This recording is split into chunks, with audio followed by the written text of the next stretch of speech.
You're live, Your Worship. Great, thank you, Mr. Rousseau. Mr. Rousseau, for the record, we have one guest in council chambers. Mr. Barry Janyk is here. You can make note of that, please. All right, council, I'd like to call this regular council meeting of June 28th, 2022 to order with adoption of the agenda. Someone want to make that motion for me? Councillor Elliott, seconded by Councillor Ryan. All in favor? Motion's carried. Adoption of the minutes from the regular council meeting of June 14th. Someone make that motion. Councillor Ryan, seconded by Councillor Charlotte. All in favor? Motion's carried. And the minutes of the special council meeting of June 20th, 2022. Someone make that motion for me. Councillor Elliott, seconded by Councillor Ryan. All in favor? Motion's carried. Thank you. I have some business arising from the minutes. And so if someone want to put this motion on the table, then we can discuss it. Councillor Elliott. So I'm sorry, what are you asking? Business arising from the minutes, 4A, public hearing. That's a public hearing for official community plan, bylaw number 2332, scheduled for July 12th, 2022, be rescheduled to a future date. Seconded by Councillor Ryan. So some discussion on the motion. Mr. Simon, do you want to just give us a brief update as to why, please?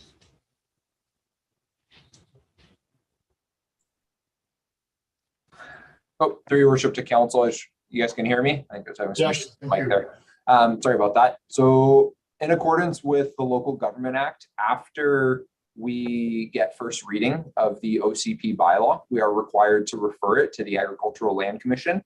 The Agricultural Land Commission has come back with some comments that were not provided previously when we had reached out originally back in February and April. And we are working on some minor amendments to the OCP to address those comments, so that we can bring it back for council.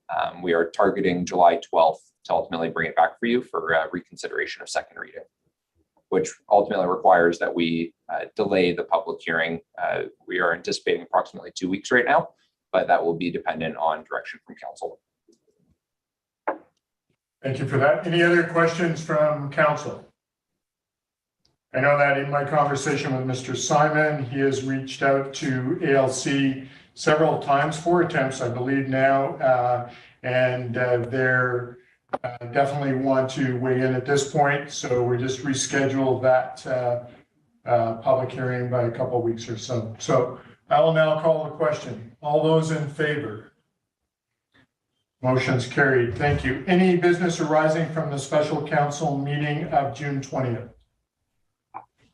Seeing none, I'm going to move on to our annual report. Someone want to put that motion on the table, please? Councillor Ryan. That the 2021 annual report be approved. Seconder for the motion, please. Councillor Elliott. Any discussion on the motion? Seeing none, I want to say thank you to our administration and our staff that have worked on this annual report. Really appreciate it. So I am all in favor of this being approved. So I'll call a question. All those in favor? Motion's carried. Thank you. All right, we are now going to go into public hearing for zoning amendment bylaw number 2330 to create residential tourist accommodation 1 and rezone 1944 Leidloff Road. And that's for the Hansford Land Corporation.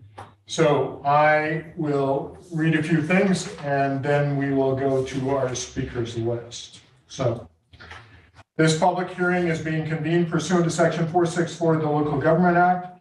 At this public hearing, the public will be allowed to make representations to council, and all persons present who believe their interests are affected by the proposed bylaw shall be given the opportunity to address council or to present written submissions respecting matters contained in the proposed bylaw. Those of you who wish to speak concerning this proposed bylaw should commence your address to council by clearly stating your name and address, and then give us the benefit of your views concerning the proposed bylaw. Please observe the rules. If you have any concerns with the manner in which the hearing is conducted, direct your comments to the chair. Members of council may, if they wish, ask questions of you following your presentation. However, the main function of council members today is to listen to the views of the public. It is not the function of council at this public hearing to debate the merits of the proposed bylaw with individual citizens. Everyone should be given a reasonable opportunity to be heard at this meeting.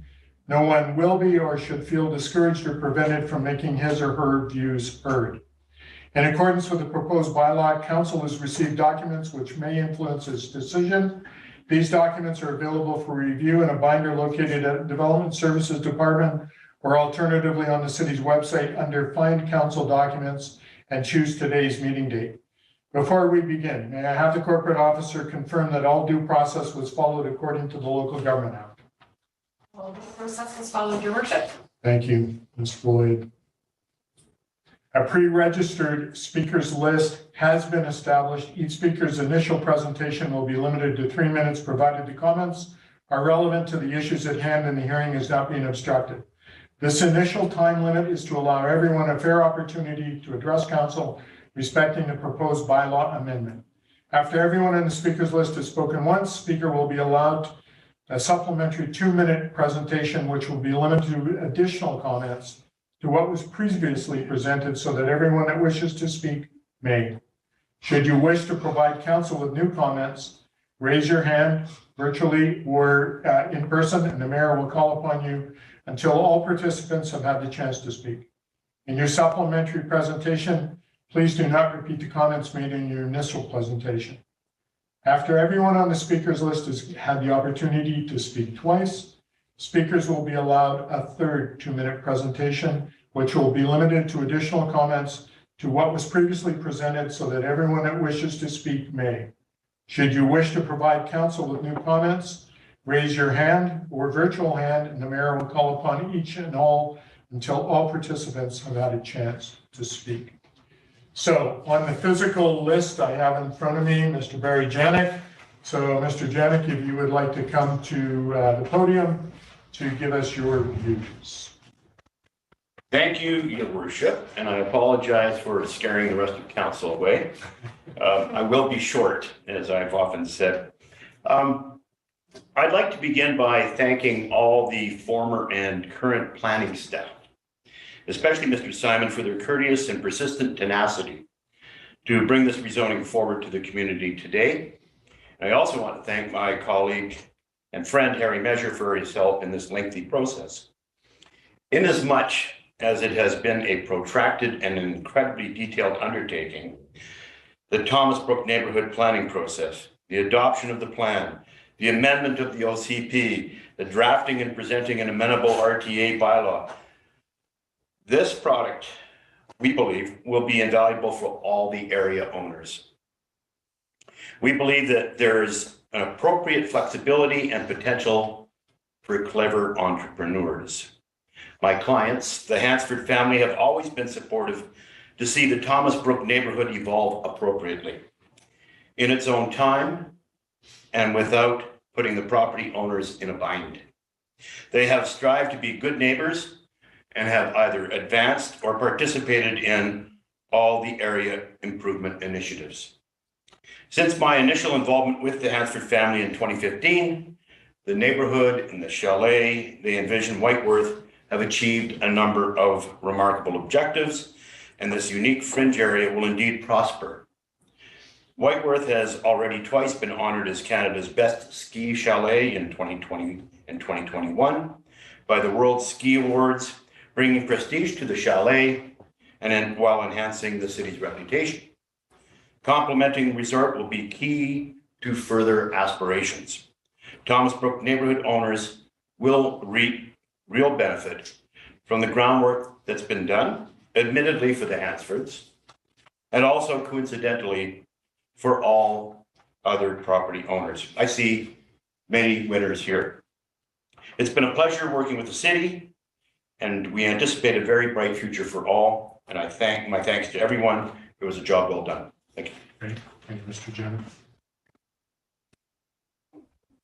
Mr. Morrison, do we have any callers online or anyone online that would like to speak? Your Worship, there are no virtual participants. Great, thank you for that. So in light of that, Mr. Janyk, would you like to say any other remarks? No, Okay. I think I said way too much. Okay, no, that's fine. I just didn't want to, so I will, before closing this public hearing, I shall call 3 times for any further speakers on any of the matters contained in the proposed bylaw. For the first time, is there anyone who wishes to make further representations? For the second time, is there anyone who wishes to make further representations? And for the third time, is there anyone who wishes to make any further representations? There being no further speakers, I declare this public hearing closed. Thank you very much for your submissions. Please note that no further comments, either written or verbal, can be received once this meeting has been closed. I will now call for a motion to close the public hearing. Motion by Councillor Elliott, seconded by Councillor Charlotte. All in favor? Motion's carried. Thank you. This public hearing is concluded. So I'm going to move on to item number 4C. There is a couple of motions dealing with this in your package, if you so desire. So I'll ask if anyone wants to put this motion on the table. Councillor Elliott. That zoning amendment bylaw number 2330 be read a third time. Is there a seconder for that motion? Councillor Charlotte. Any discussion on the motion? I think as we have heard from Mr. Janyk, I also agree this is a great process. I appreciate our staff and what they've gone through to come up with this, and really appreciate this bylaw because it's nailing down what's good for this neighborhood. So I'll call a question. All those in favor? Opposed? Motion's carried. Thank you. Someone want to put the second motion on the table, please? Go ahead, Councillor Elliott. That zoning amendment bylaw 2330 be adopted.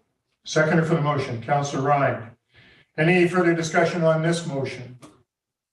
Seeing none, I'll call a question. All those in favor? Motion's carried. Thank you. This motion has been adopted. Thank you for your input, Mr. Janyk, and for council. Thank you, Ken. Thank you. You're very welcome. Thank you. All right, we are going to move on now. Just announcements from the mayor. Just want to say 2 congratulations today. Definitely congratulations to Mamma Mia. The performance, incredible performance. Good to see many people taking part. I want to congratulate Nita and her crew at Flying Arrow Productions. Great job. And to our grads who are graduating tomorrow, I want to congratulate all of them. 12 years of hard work culminating in that presentation, and getting that document for the grads will be a great thing. And so just want to say absolutely incredible. And then the last thing, just that there are a few things on Talk Revelstoke. If the community wants to weigh in, by all means, go to Talk Revelstoke. There is some plans there, resort development strategy, and a few others. So if the community wants to look at that, by all means, please weigh in. We want to hear your opinions. All right, we are now going to move on to 9A, bylaws. Mr. Simon, do you have a brief presentation for us before we put the motions on the table? Through your worship, no presentation, but I can speak to the item if council wants to hear me speak for a minute. Okay, so does anyone want to hear about the water regulation amendment bylaw? Yeah, go ahead if you want to speak just briefly to that one, Mr. Simon. So through your worship, I'll keep it really short. These are amendments to the city's water and sewer regulations bylaw, as well as the fees and charges bylaw. What this would ultimately allow staff to do is charge an appropriate connection fee to reflect the potential impact to city services for developments where DCCs are not applicable. So there are rare circumstances where a project does not require a building permit to be issued or does not require subdivision approval. And those are the only 2 charging events that the city has to collect DCCs, which are intended to capture the potential impact on city infrastructure. So what this allows us to do is charge a connection fee that would be based on the formula of the DCC bylaw for those circumstances where we cannot actually charge DCCs. So in the end, it allows the city to capture an appropriate connection fee that would offset the impact or the anticipated impact on city utilities. So if there's any questions, myself as well as Mr. Black are here to answer any questions. Okay, so let's put the first motion on the table and then we can ask questions. So I want to do number one. Councillor Shalat. Hi, guys. I will put up that Water Regulations Amendment Bylaw number 2336 be read a first, second, and third time. Seconder for that motion, please. Councillor Elliott. Discussion on the motion. Any questions? Just what's an appropriate? So is it to have a city official or city representative do the work, or can I get a plumber to connect? It can do it, or I can do it, and if I can figure it out. So what are the fees currently? Maybe that's where we start and then go from there. Okay, comment, Mr. Simon, regarding hookup. So through your worship, just to clarify, this would be a connection fee only for a circumstance where an applicant does not need to pay development cost charges. So right now there is a situation where someone could not require a building permit, tie into city services, and only have to pay the standard connection fee of about $400, which would mean the city is not collecting development cost charges to capture the impact that that development is having on city utility services. So what this amendment allows the city to do is to charge a connection fee that would be reflective of the formula in the DCC bylaw. That's how we would calculate the connection fee for those developments where they are not required to pay DCCs for the reason of simply not needing a building permit through the city, which is our only opportunity for a charging event along with subdivision. Thank you. Does that answer your question? Well, so a guy built a secondary suite on his garage and wants water and sewer to that facility. Typically, he's got the connection done already from the home. So I'm not sure how this works. This would be for someone who isn't requiring a building permit. So if you're building a secondary home, you need a building permit. The fees are just going to be the simple connection charge. Because in your building permit, you're going to be paying equivalent to DCCs. So maybe an example of when this counts, because I know I pay a connection fee regardless on top of the DCCs, and I think anybody does. But I'm just maybe I'm missing something. Do you want to, Mr. Black or Mr. Simon, give an example where there isn't a building permit required without go ahead. Through your worship, to Councillor Elliott, another example would be in Upper Arrow Heights, where many of the residences are only paid DCCs based upon the availability of utilities in that area, which are water and storm drain. We do not have sewer there. So the DCCs would be based only upon the road infrastructure and the water infrastructure. Once we start extending sewer on Hay Road, for example, which was serviced by the Stoke Living development, many of the residents want to connect to the sanitary sewer system. Yeah. They do not need to have a building permit for that activity. And so they pay DCCs based upon a septic system.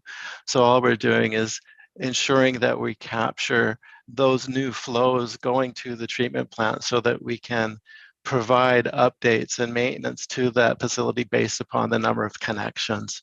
So again, it's a very specific, and it's to capture a few of these outliers in the city boundaries where we just didn't have the infrastructure in place in time, or as we add infrastructure, that we can collect those fees based upon the utilization of our services. And so that's the only case where this is applying, and it's the same for the other two components, or the sewer bylaw that will be the next item, and the adjustment to the fees and charges bylaw.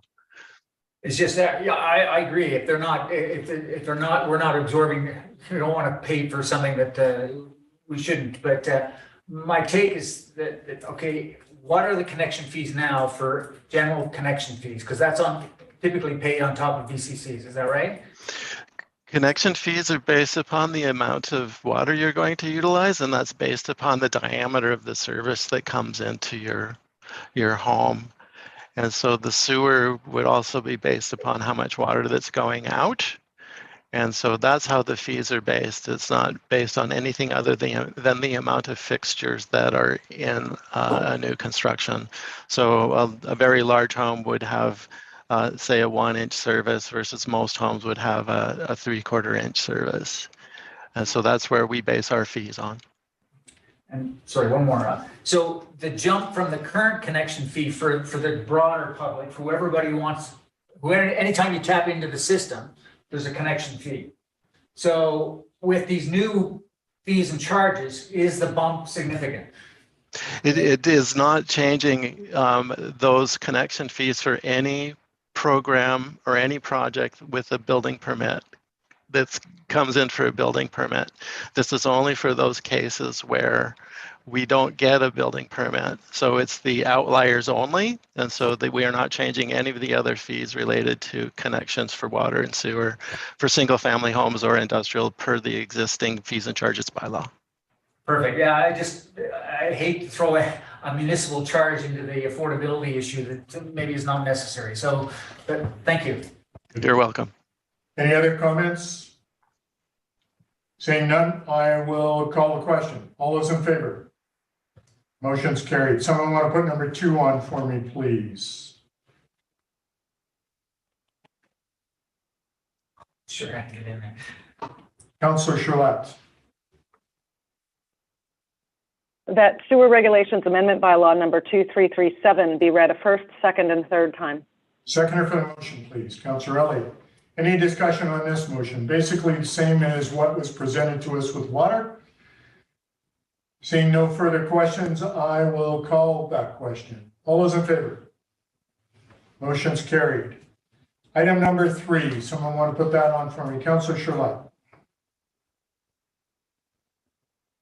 That fees and charges amendment bylaw number 2338 be read a first, second, and third time. Seconder for the motion, please. Councillor Elliott. Any discussion on this motion? Seeing none, I'll call the question. All those in favor?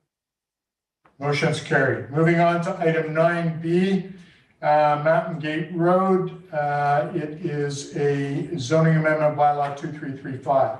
Someone want to put the motion on the table, and then we can go to staff for a brief explanation. Councillor Elliott. That zoning amendment bylaw 2335, you read a first and second time. Someone want to make a second that motion? Councillor Charlotte. Now, any comments, Mr. Simon? Brief presentation, and we can move on. Through your worship to all of council, this is an application to rezone a portion of the subject lands. Portions going from R1 to R3, so single family density to medium density. Another portion's going from current rural residential 60-hectare district to medium density. And then another portion is going from rural residential to single family residential. This is the extension of phase 1 development off of Mountain Gate Road and Uplands Road, where they currently have approval through a subdivision application for 8 lots. This would be looking at expanding as part of the next phase of the development, going up the hill to ultimately allow for construction of a roadway, as well as more single family development and transition of single family into multifamily development, being ground oriented housing. As of right now, the applicant has submitted necessary technical data, including an environmental impact assessment or impact memo, transportation details, as well as conducted previous stakeholder engagement as part of the application. And staff are currently supportive of the rezoning proposal and recommend first and second reading be granted, as well as direction for a public hearing. Thank you. Okay. Council, any questions of Mr. Simon regarding this? Seeing none, I will call the question. All those in favor? Motion's carried. Thank you. Someone want to make a motion on the public hearing, please? Yeah. Councillor Elliott. A public hearing is scheduled for July 26, 2022 for the zoning amendment bylaw number 2335. Seconder for the motion, please. Councillor Charlotte. Any discussion on the motion? So just basically going out to the community, allowing them to weigh in on the zoning amendment bylaw. All those in favor? Motion's carried. Thank you. Moving on to item 9C. So this is for 721 Law Road. So Ms. Hartling, do you have a brief presentation on this one? Through your worship, there's no presentation, but I am here to answer any questions. I can also bring up any staff report or photos and images up on the screen as well. Okay.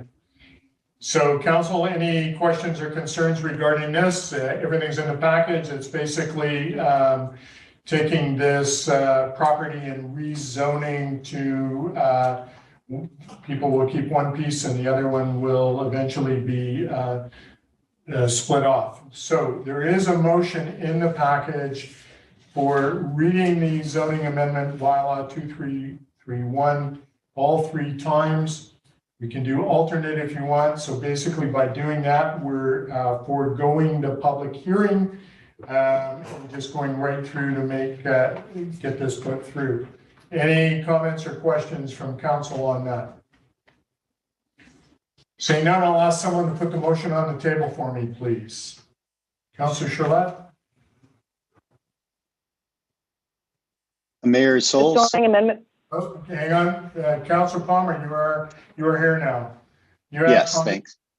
No, I just joined just now, so I'm not sure where we're at. So we're on 9C. It is for zoning amendment bylaw 2022002 721 Law Road. And we're just about to put the zoning amendment bylaw on the table to be read first, second, and third time.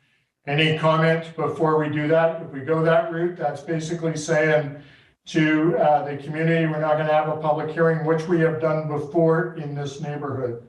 So any comment before I have that one on the table? Councillor Charlotte.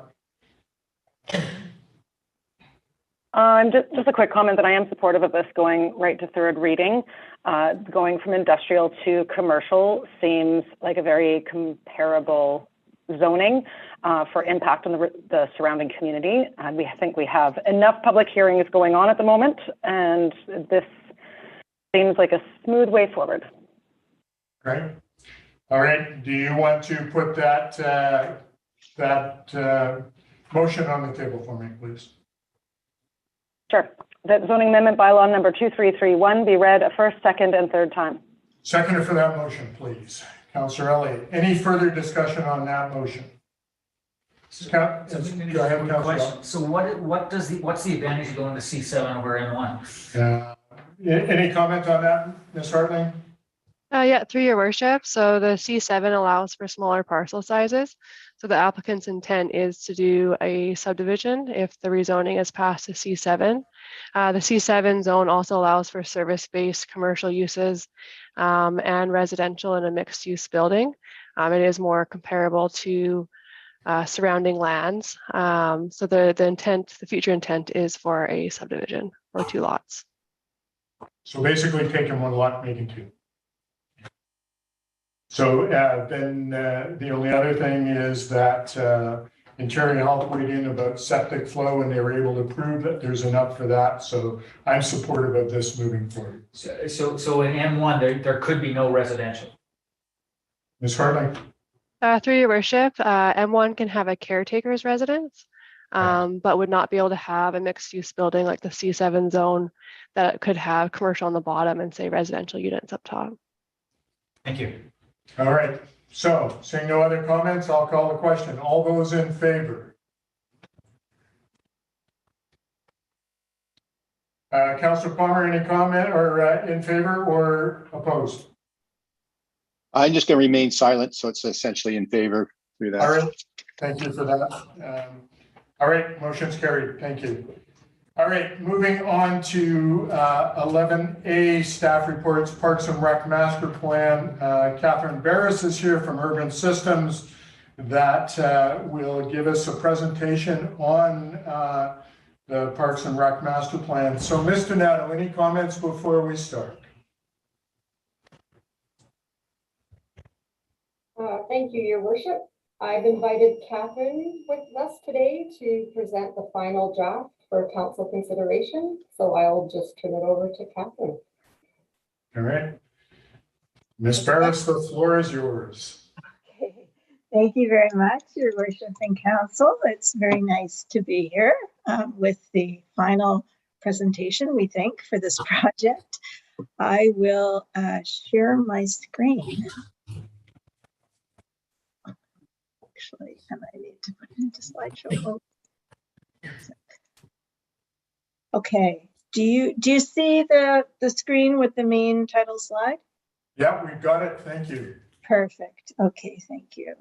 So this will be an overview of just a tiny bit about the project because we've spoken to you several times before. We recently did our second community survey on priorities. I'll give you an update on what we heard there. Review the vision of the project, our top priority recommendations, the proposed parks and trails, and then a little bit about implementation and next steps. So the last time that Lori and I presented to you was in March when we came with a draft master plan. And since that, we did a community survey to lay out the draft recommendations and ask people about their priorities. So essentially, we asked them to rank the recommendations within each of our categories. And we also had workshops to allow people to ask questions and talk about them in more detail. So we did make revisions based on the input we received, and we now have our final master plan ready for approval or adoption or whatever it does. So this is an overview of our community engagement process. We had lots of different opportunities for people to provide input.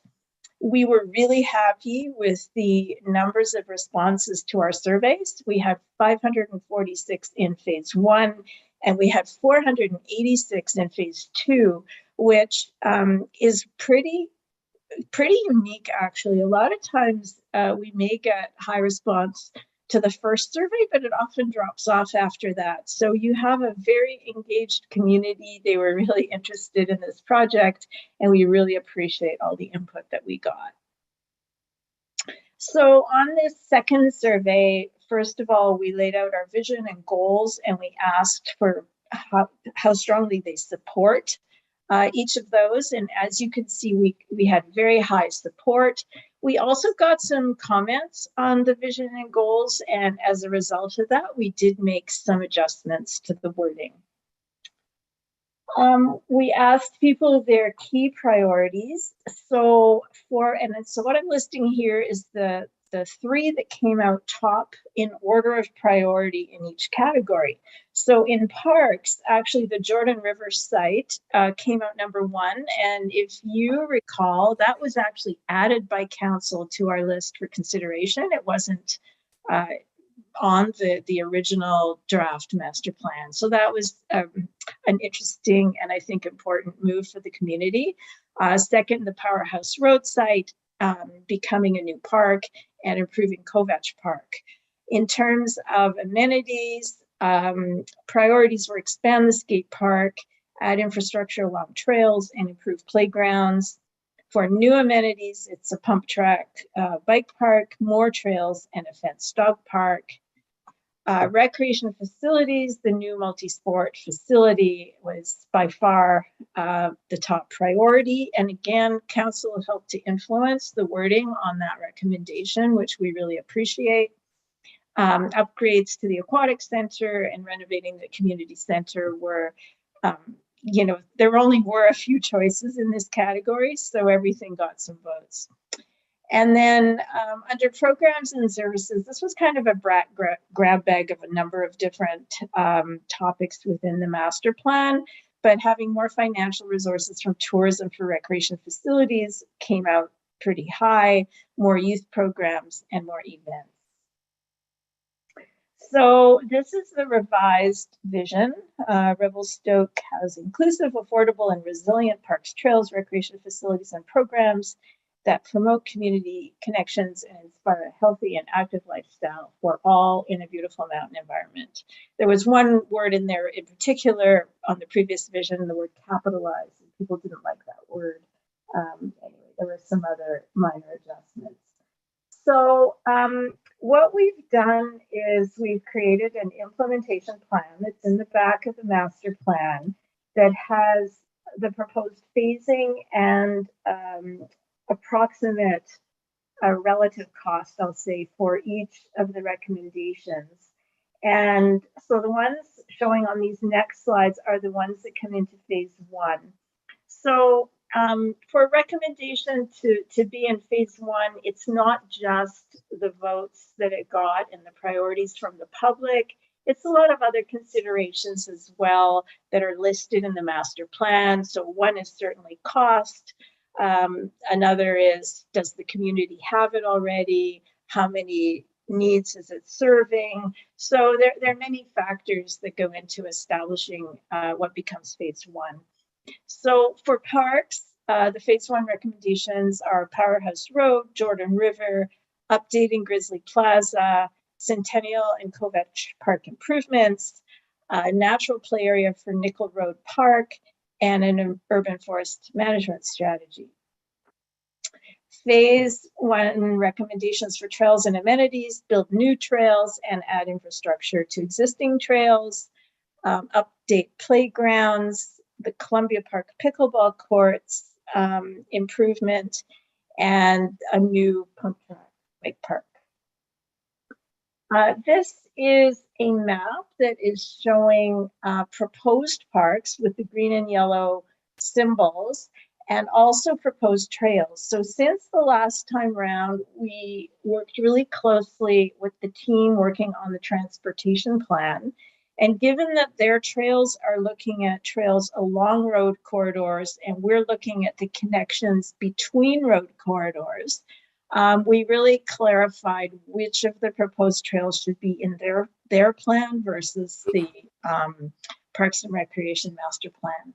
And so the ones with this darker yellow dash symbol are the priority trails for the Parks and Recreation Master Plan, whereas the ones in the hot pink are the multi-use paths that will be along roads.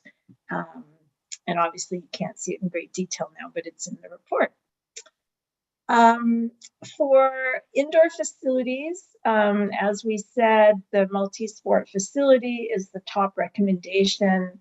So the recommendation is to secure a site and start planning for that new multi-sport facility soon, recognizing that it really takes quite a few years to have all the plans in place to be able to build it. In the meantime, actually, the third one here, keep the forum functioning for the short term, because you need to have a facility, an arena in place at all times. So just keep that one going until you're ready to build the new one, and then plan some upgrades to the aquatic center that are really relatively minor, but can make some good differences. Phase one recommendations in this category are some new programs and updating the special events policy. And then implementation and next steps. So we have some information on measuring accomplishments so that you can track progress over the years. So through asset management data, surveys, and community input. We have a lot about collaboration and partnerships, because that's really important to parks and recreation facilities. We have implementation steps related to the development process to make sure that you are getting the kind and amount of parkland that you need through the development process. So this includes parks DCCs, parkland dedication, and where it's a small development or there isn't appropriate site, cash in lieu if parkland is not being required. And the final one is to update the Parks and Rec Master Plan in 5 to 10 years. So this is the format for the implementation plan, where we have the phase of each recommendation and the relative cost and how many dollar signs. And that's it. So I'm happy to answer any questions or talk about anything, help explain things. Ms. Ferris, thank you. One of the concerns I was going to have was about the arena. So you did bring up, keep it running in the short term. We need to make some decisions on that as we move forward. But by accepting this master plan or approving it, definitely those issues are dealt with in there. So I appreciate that, and appreciate all the comprehensive work regarding the entire parks plan. It's kind of nice to see, and it's nice to see that the community has weighed in good amounts. So any other comments from councillors? Just Councillor Ellie. Just on the number of participants, do you think the second participant group were a lot of the same on the first participant group? I mean, they're getting more say to put their influence into the discussion, or were they distinct?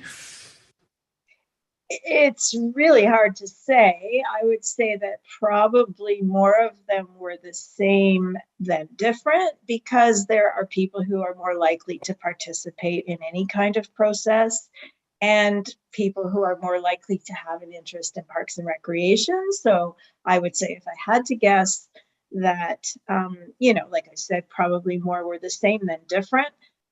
But I think it's really nice for people to be able to come back and see the draft plan after they've had initial input, which is really much more visioning, and it's a broader type of input at the beginning. And so to have them come back, confirm that we've heard them through looking at our recommendations, and then to be able to prioritize them, I think that there's a great benefit in that, in sort of showing your community that you've been listening and that you're really hearing what they said and integrating it into the plan. Any other questions, comments? Okay, I'm going to ask Councillor Chalette, you have a question or a comment? Yeah, just a quick question around the maps in this document. Thank you very much for it, by the way. It looks great. There's lots of great detail in here and some good ideas and clear tools on how to move forward. I just want to verify if the maps and the data that's been captured in here is included into our city GIS mapping that we've been working on. Yes, we will give you everything that we've done, any new layers or points data, line data, all of it, we will give it back to the city. Wonderful. I know there's been a lot of work on trying to integrate the different systems, so having that raw data is so key to that. So thank you. Mm-hmm. Great. All right, Council, I'm going to ask someone if they're comfortable to put the motion on the table that's in your package. Councillor Chalette. That the final draft of the Parks and Recreation Master Plan be approved. Seconder for the motion, please. Councillor Rind. Any further discussion on the motion? Seeing none, I'll call the question. All those in favor? Motion's carried. Thank you. Thank you, Ms. Ferris. I appreciate the hard work that you've done. Ms. Donato, any further comment? For your worship, thank you, Catherine. Great. Thank you all. Happy to have this document completed. Great. Thank you very much. Thanks. All right, let's move on to 11B. Does someone want to move this motion forward? Councillor Chalette. That the request to install a life-size statue of Isabelle Coursier in the planter box in front of City Hall be approved. Seconder for that motion, please. Councillor Elliott. Discussion on the motion. Any comments about putting a life-size statue of Isabelle Coursier in planter box? Councillor Chalette. I can speak to this. This conversation around the planter box in front of City Hall has been a fun one at the Public Arts Committee, as we've rotated through several statues, mostly from the Castlegar Sculpture Walk. They do a lot of work to recruit artists and have these works commissioned, and we can access those for a very reasonable fee and have some fun statues in front of City Hall. One of the challenges, there are other locations we would love to put some artwork, and we have struggled to get enough to fill more locations. And so part of the conversation has always been, if we found the right piece to put in front of City Hall to really speak to Revelstoke's culture and history, it would be great to find. So when we were discussing the Isabelle Coursier statue, the story behind it, the presentations from Captain English have been fantastic, talking about this really inspiring part of Revelstoke's history. That when we were talking about where it would be suitable to have the statue, we had unanimous agreement at the committee and quite a bit of support, obviously, for putting that statue there as part of this project. I'm really looking forward to Luna this fall with the theme of flight, and there will be quite a bit of storytelling around this piece of our history that we can then celebrate. The fact that the space is accessible, it's easy to find, it has the view of the ski jump in the back with the sun lighting nicely to be able to take photos with the statue in front of our City Hall, I think would be a great piece for our public art. The rotating art program through Castlegar Sculpture Walk is still something that we would be very excited to continue on with, and we would be looking at starting to implement some of those other places in our community to show off some public art and get discussion going. Great, thank you for that. So this will come, the commission will be done and the art will be ready for the fall. Is that the idea? That's right. The unveiling would be at Luna Festival this September. All right. And so what happens with our little jackalope we've got now? Does that go home to Castlegar or does it get moved around the community? No, we still have the lease for until I believe in spring is when it comes up for renewal. So that particular piece would have to get moved to another location. And then we would be looking at those other locations in our public arts committee for discussion on where would be most appropriate and what we want to put in next. Great, thank you. Ms. Donato, any comment? Thank you, Your Worship. I don't think so. I think Councillor Charlotte did a great job summarizing the conversation at the Public Art Committee. And yeah, we look forward to seeing the installation. It's a great opportunity for Revelstoke to showcase female sculpture. They're quite rare to find, so definitely excited to see this one come to town. Great. All right, thank you. So any other comments or questions about the statue in front of City Hall? So is there a concept or do we get to see, we're voting to put it there. Do we see it? Any idea what it might look like? Any comment, Ms. Charlotte? Councillor Elliott's wondering what it's going to look like, that sort of thing. I believe there's an image in the attached, let me just see here, which document it was in. I was just looking, and Ms. Donato might be able to point it out faster, but I can't remember which image it is in that report that the statue is based on. I know part of the consideration was the skis and making sure it was safe, because kids love to climb on things. So there is an image on item number 2, basically with her image. So, Councillor. Yeah, it's great. I just didn't think, we don't say yes and you don't know what it's going to look like. So. Yeah, so that's, that's kind of that's a poster from Luna Legacy, basically. So something similar to that, is that what we're looking at, ladies? I believe so. It's her standing, holding her skis. Right. Mr. Nettle, and if you look at some of the artwork of the artist, she gets quite detailed. And so the work should be quite great. Okay. Mr. Nettle, comment? Yes, Your Worship. I believe an original concept was presented with the first staff report that came forward to council a while back. It may be attached to this staff report in your council agenda today, but the artwork will be similar to the image you see in front of you on the screen. Great, thank you. Yep, it's not going back there for me, but anyway, I appreciate that. I'm supportive of this moving forward. So I will now call a question. All those in favor? Motion's carried, thank you. Okay, we are going to move on to item 11C, Community Wildfire Protection Plan. Someone want to put this motion on the table, and we'll get Chief DeRose to weigh in a bit. Councillor Charlotte. That the wildfire mitigation project described in the Columbia Basin Trust grant application that was approved in March of 2018 be restarted, and that Fire Chief be authorized to hire a 2022 community wildfire protection contractor. Seconder for the motion, please. Okay, I'll second that motion. And Chief DeRossi, any comments? Good afternoon, Your Worship, and thank you for that.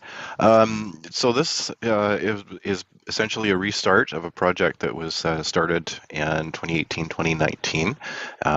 It was not completed for various reasons, and I think you can all imagine that COVID-19 was probably the primary reason for that. So we would like to restart this by hiring a contractor in 2022. And so one thing to highlight is that the funds were received, and our finance officer, I believe, has those earmarked in a special fund available for us to use. If we don't use them, we have to give them back eventually. We do have an extension to, I believe it's December 31st of 2022. Not sure if we can get a further extension on that, but we don't want to test those waters. We'd like to move forward with this project by hiring a contractor. So that is the basics of it. I can answer any questions that you may have.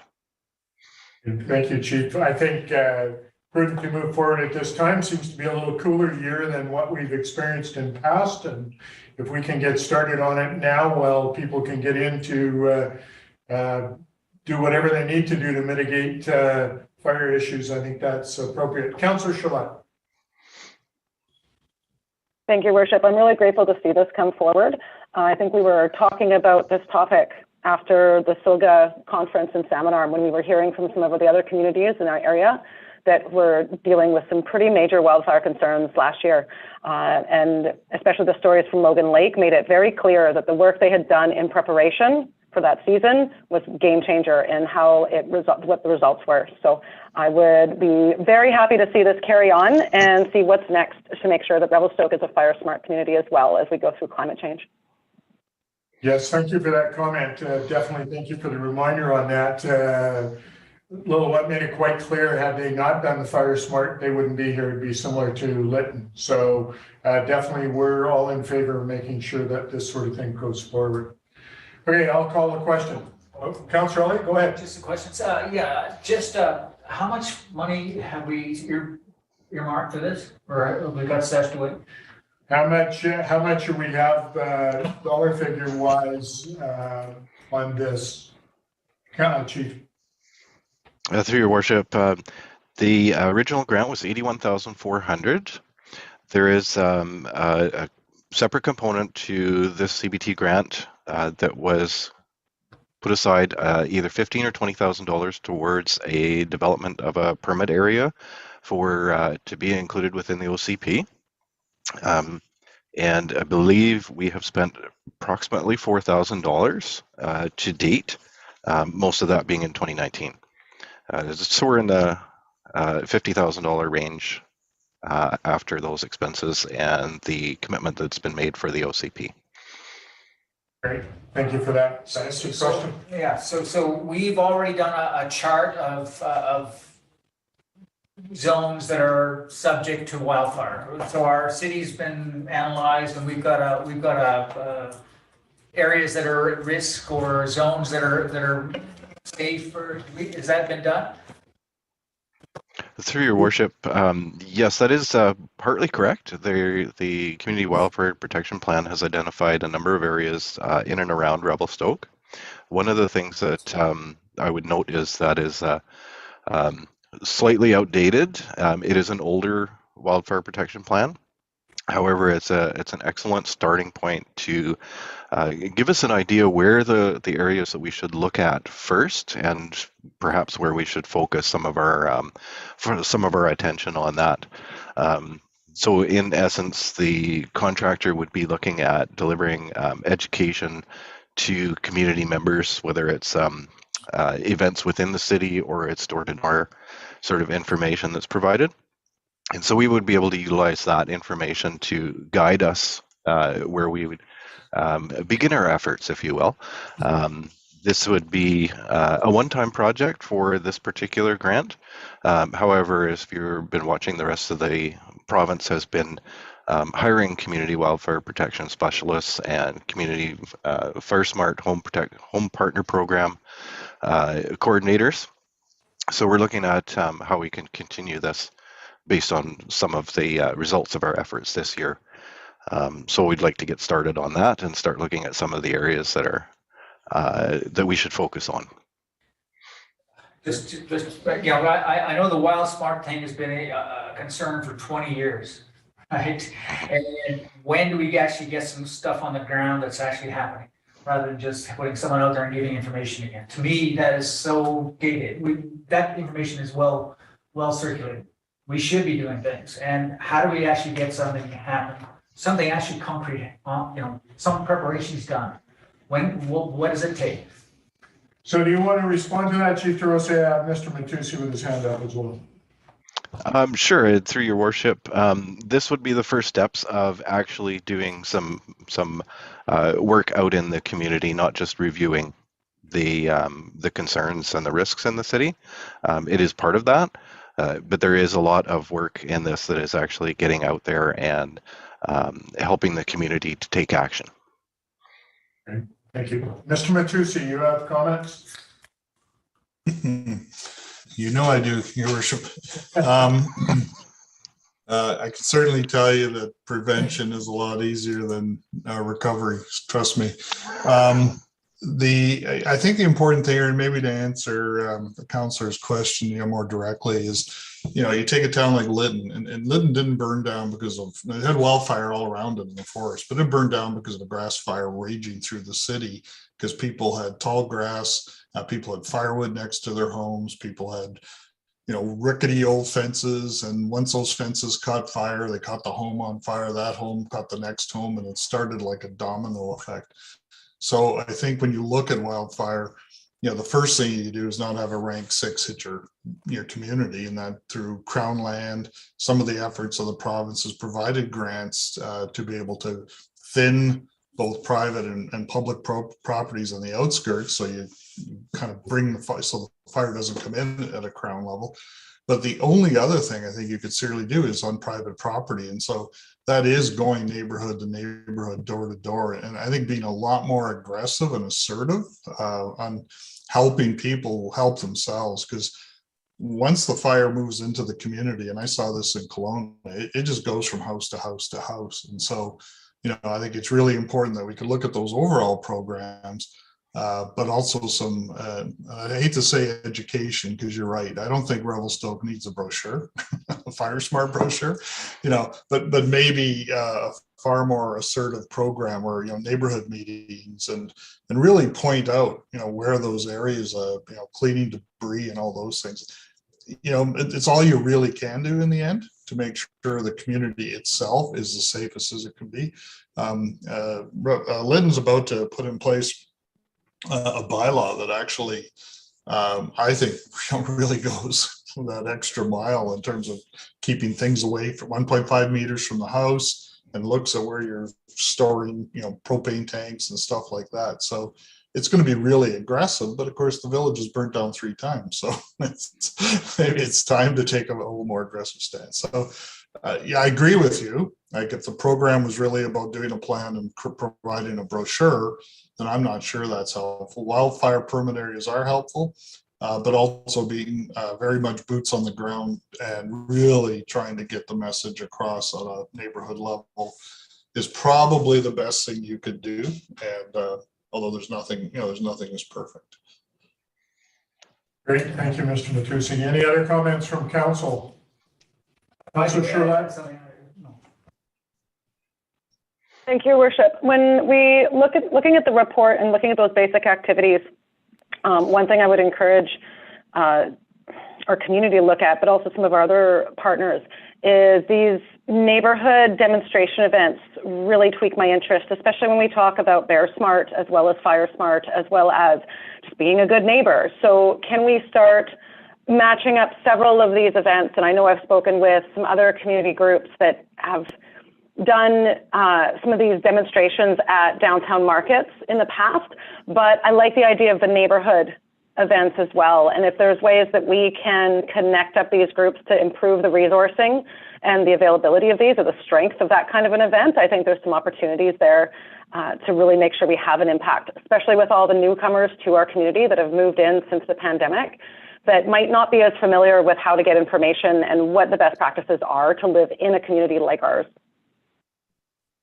Yeah, great. I appreciate that. There's a way here, and Chief Rossi is kind of laid it out in the package. There's a way to have the fire smart people come to residential homes at some point to look at it. And, you know, and after seeing what's happened in other communities, I look at my home, for example, and I'm going, I spent thousands of dollars on vegetation that probably needs to come out to keep everybody safe, including my family. So I look at that and go, yep, made a mistake with some of this stuff, but I need to take some out. And so just showing that we can be fire smart and doing things like that, I think is appropriate and safe for our entire community. So I appreciate your comments on that.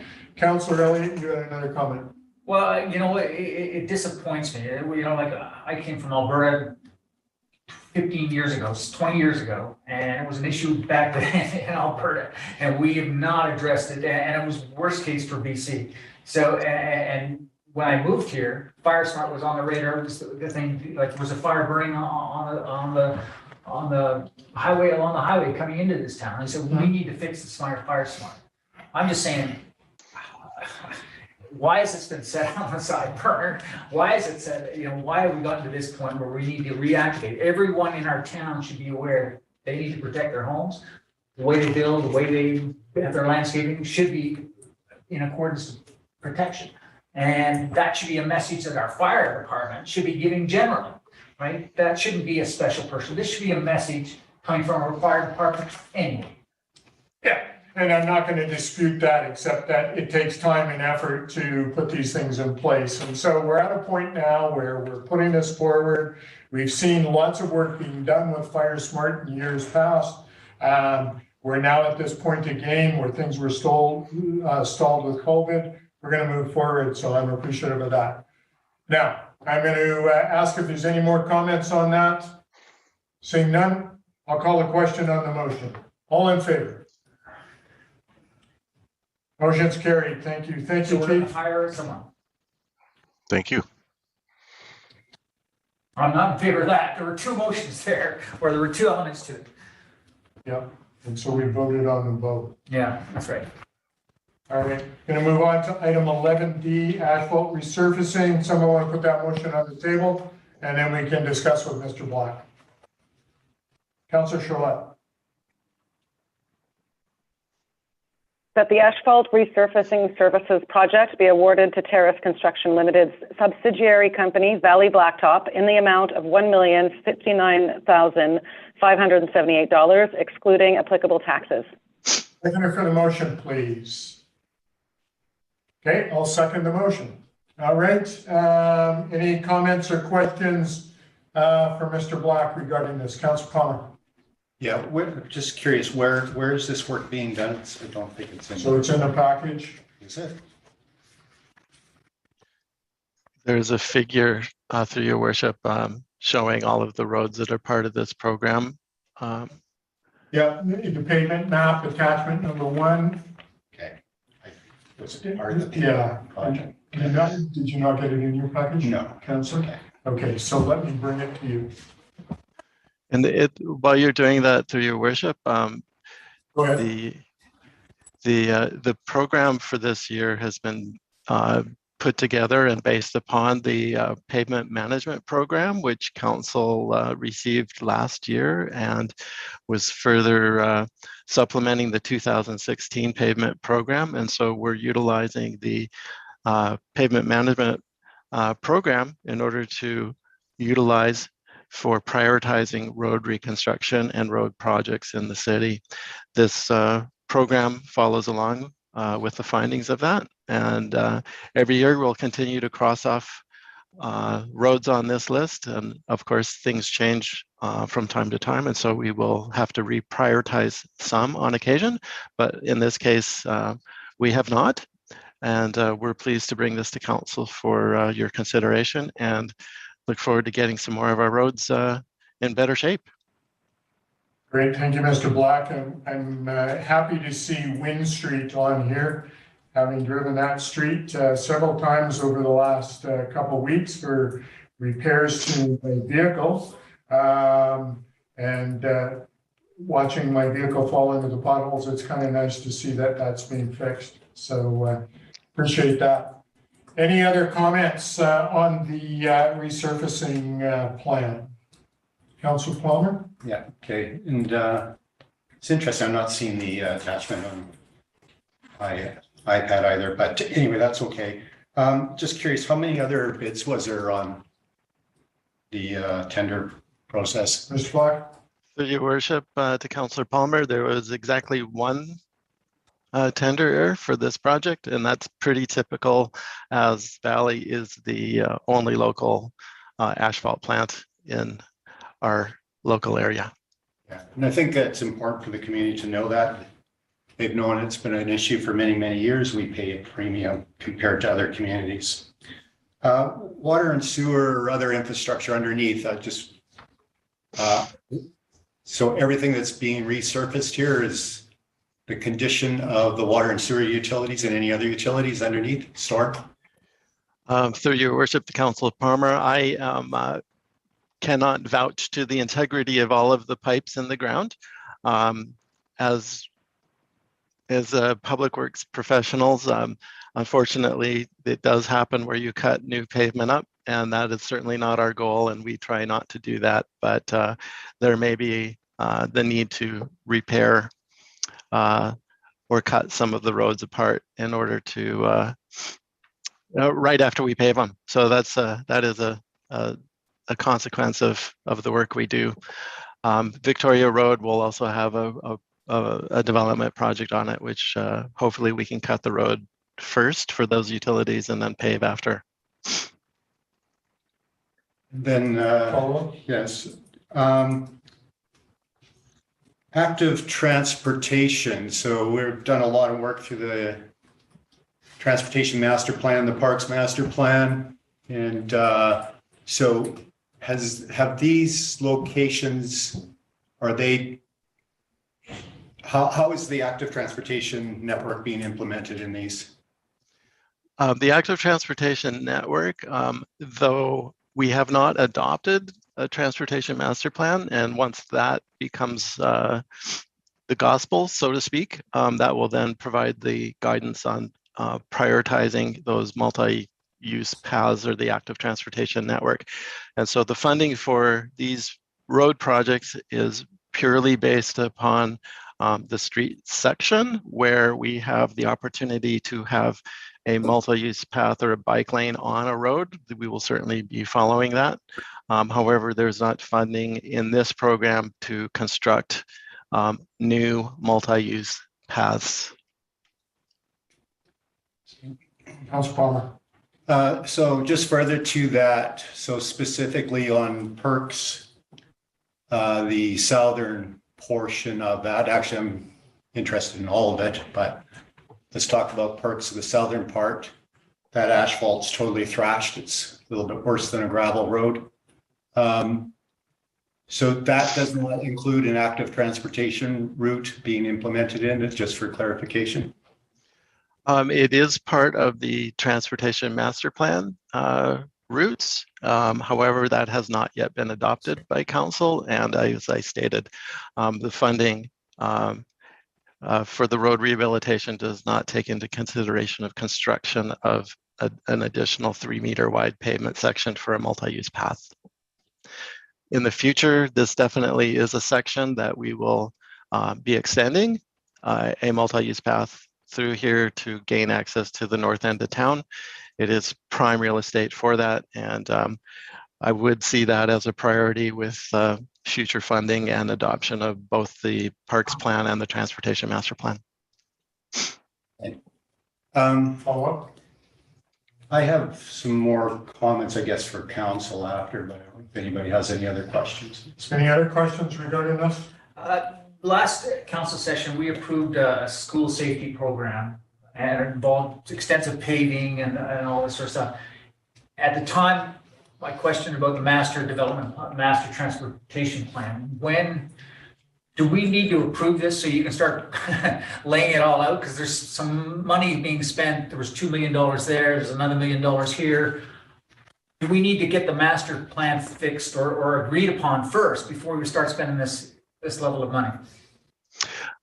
In relation to the pavement rehabilitation program, council has approved that plan through the pavement management plan, which was first brought to you in 2019 and then also last year. And so this only deals with maintaining the pavement itself and keeping the pavement to the highest level of rideability. And so those other aspects of a multi-use active transportation network will come with both of the master plans, the transportation and the parks plan, and then the funding would need to be established for that and prioritizing of which paths would be in council's direction for staff to pursue construction of.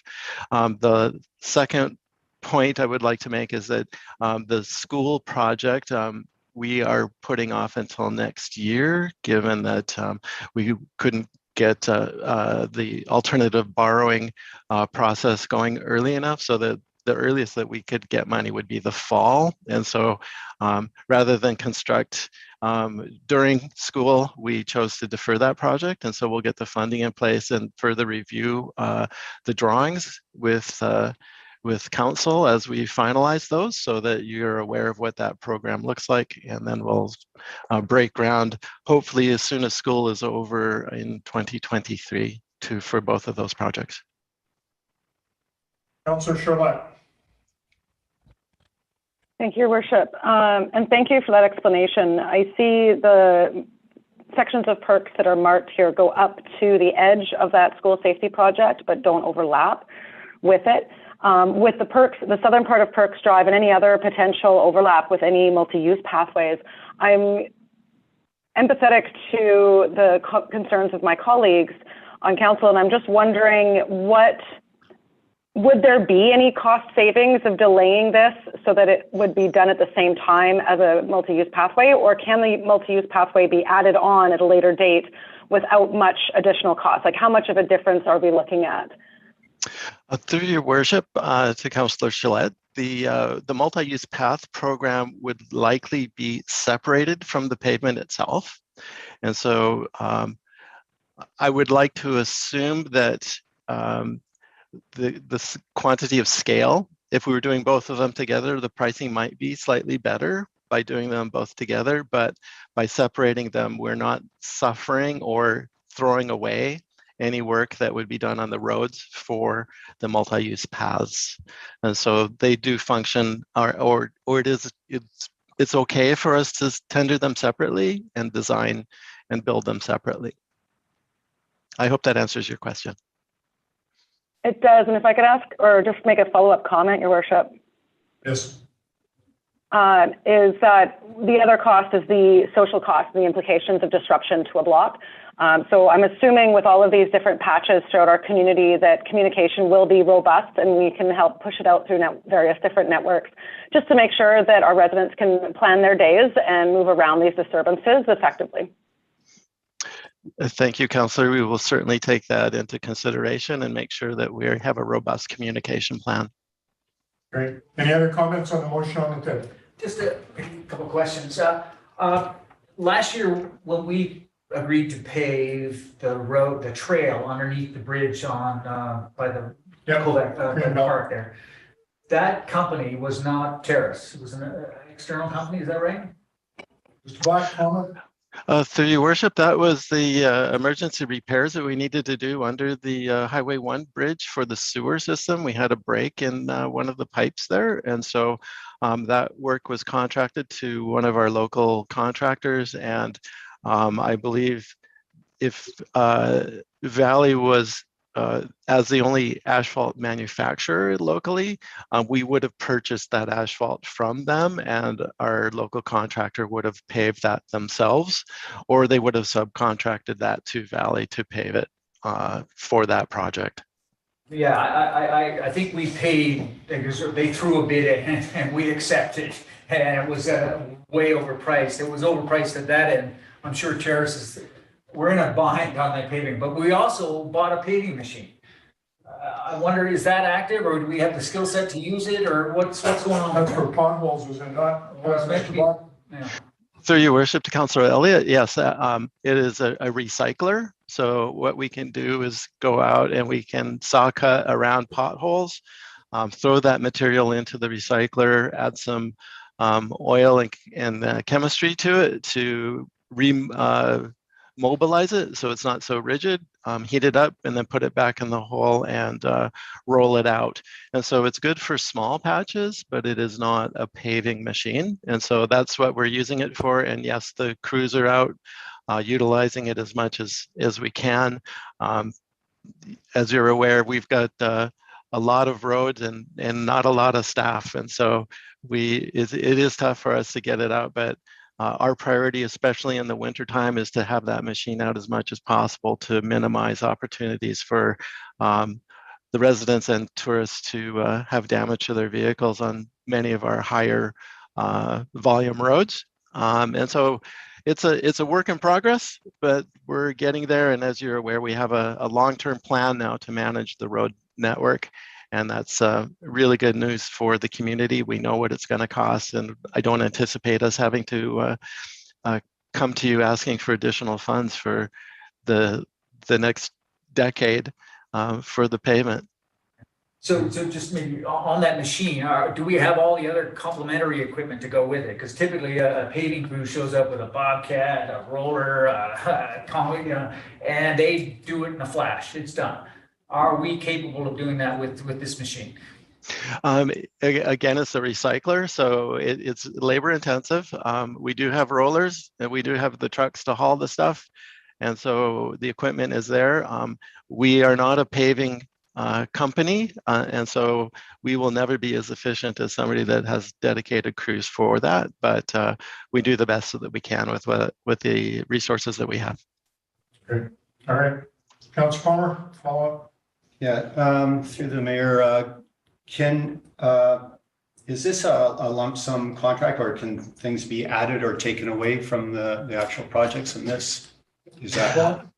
It is a lump sum. However, depending on funding, there is additional funding available. The statement and the financials is not quite correct, at least in the council report I have, which indicates that we're about over by 80,000. We're going to use a portion of the pavement rehabilitation funds for the school project too, to extend the dollars, because the road in front of Columbia Park School is also trashed. And so it is a priority road in the PMP also. And so because we're not doing that project this year, there's additional funding there. So we will add as much project to add as many additional road segments to this project as we can in order to fall within the maximum allotment of our budget. Great, thank you. Follow up one more time. Yeah, so that's a little confusing to me, but I'm not going to dwell on that right now. So to council, I'm opposed to this for multiple reasons.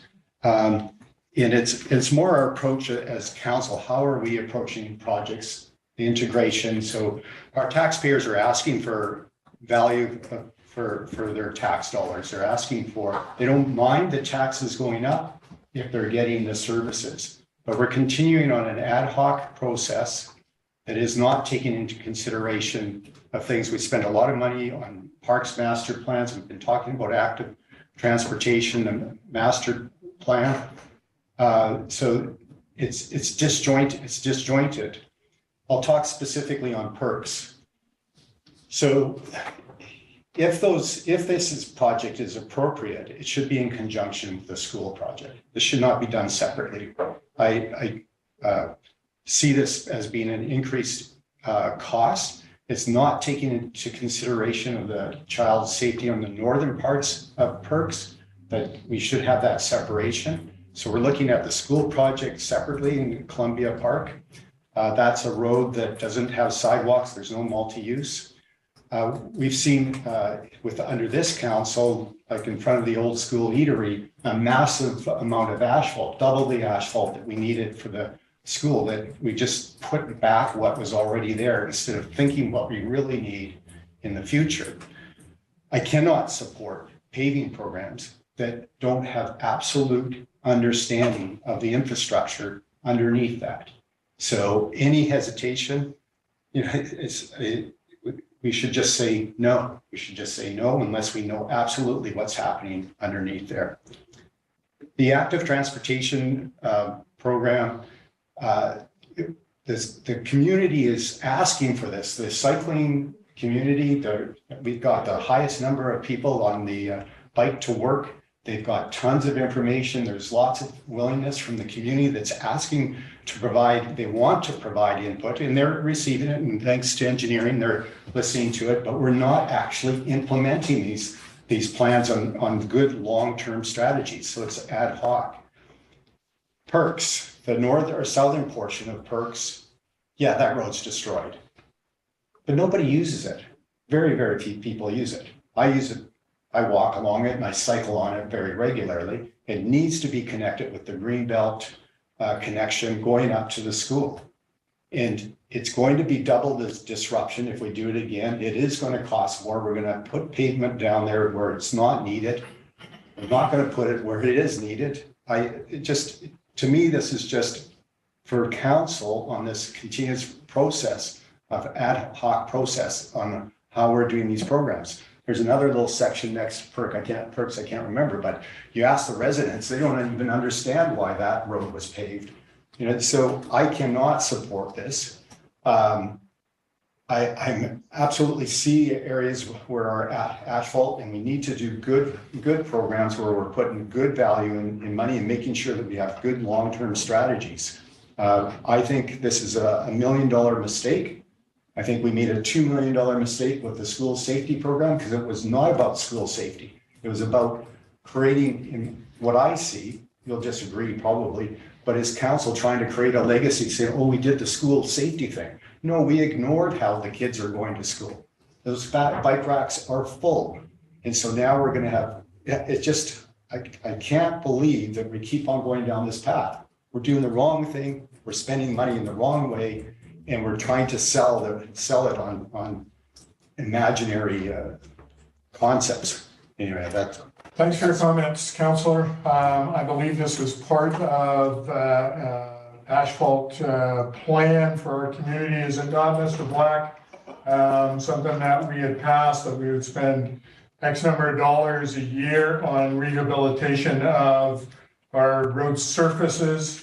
And I believe this falls into that plan, even though some of the neighborhoods aren't complete as the other councillors are speaking about. Comment? Thank you, Your Worship. Yes, this paving program is based upon the science of pavement evaluation, and the worst roads have been identified, and we're doing the very best that we can with the limited dollars that we have to maintain the roads.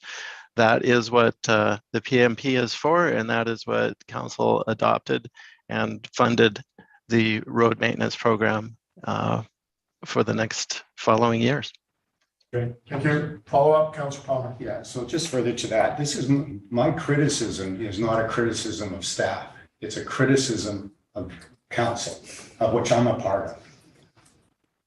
And so, yes, there's the science on the pavement management, but we have this myopic look on this 4 inches of surface, and we're not considering the big programs how much money have we put into all these master plans, and we're not paying attention to it. So I just want to make sure that it's clear. This is not a criticism of staff. This is a criticism of council and where are we going as a community? And I see that council is making decisions of wasting money. So just clarifying that. Okay, thanks for your comment. Your point has been noted. Is there any other comments on the motion on the table? Councillor Gillette. Thank you, Your Worship. Our entire term, the last 4 years, before that even, but especially the length of time I've been sitting at this table, it has felt in a lot of ways that we are building the airplane while we fly it.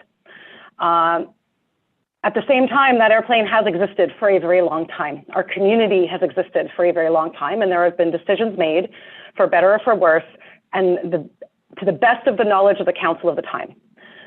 In our 4-year term, we don't have a ton of time to move forward these bigger initiatives that last longer than one election cycle.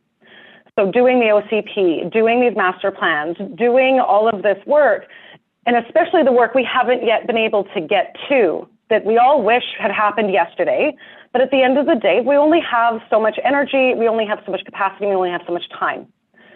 As much as I empathize with my fellow councillor that I wish we could be 100% strategic 100% of the time, I also recognize that's not always realistic.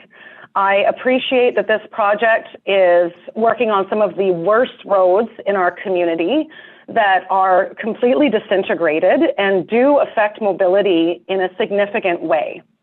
By repaving Perks, we will have a smooth road to ride on until we have that multi-use pathway. The master transportation plan documents are still up for public consultation. They are at the rec center currently until Thursday. I do hope to go there on Thursday early afternoon to be able to speak with residents and see them myself and be part of that conversation. But I think it's important that we do move forward with decisions that are science-based and that improve our community in a timely fashion, rather than waiting until everything is perfect and we have all of the information.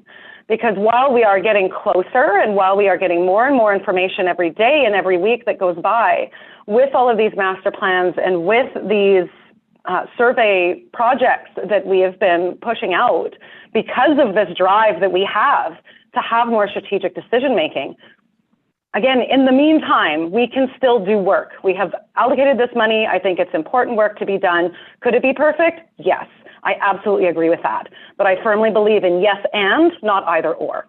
Thank you. Great, thanks for your comment. I'll ask one more time. Any further comment?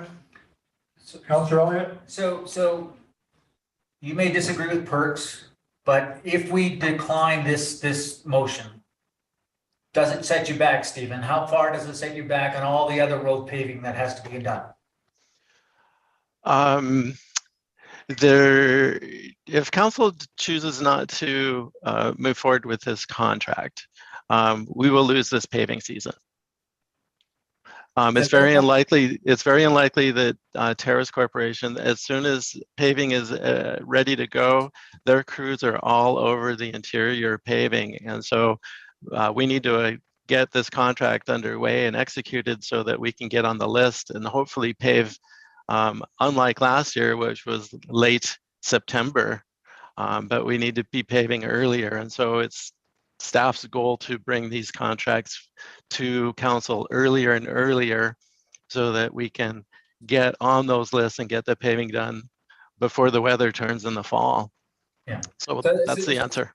Yeah. So Stephen, I'm all for, repairing the roads and in our existing, the context we're in, getting it up to a certain level that's livable or acceptable.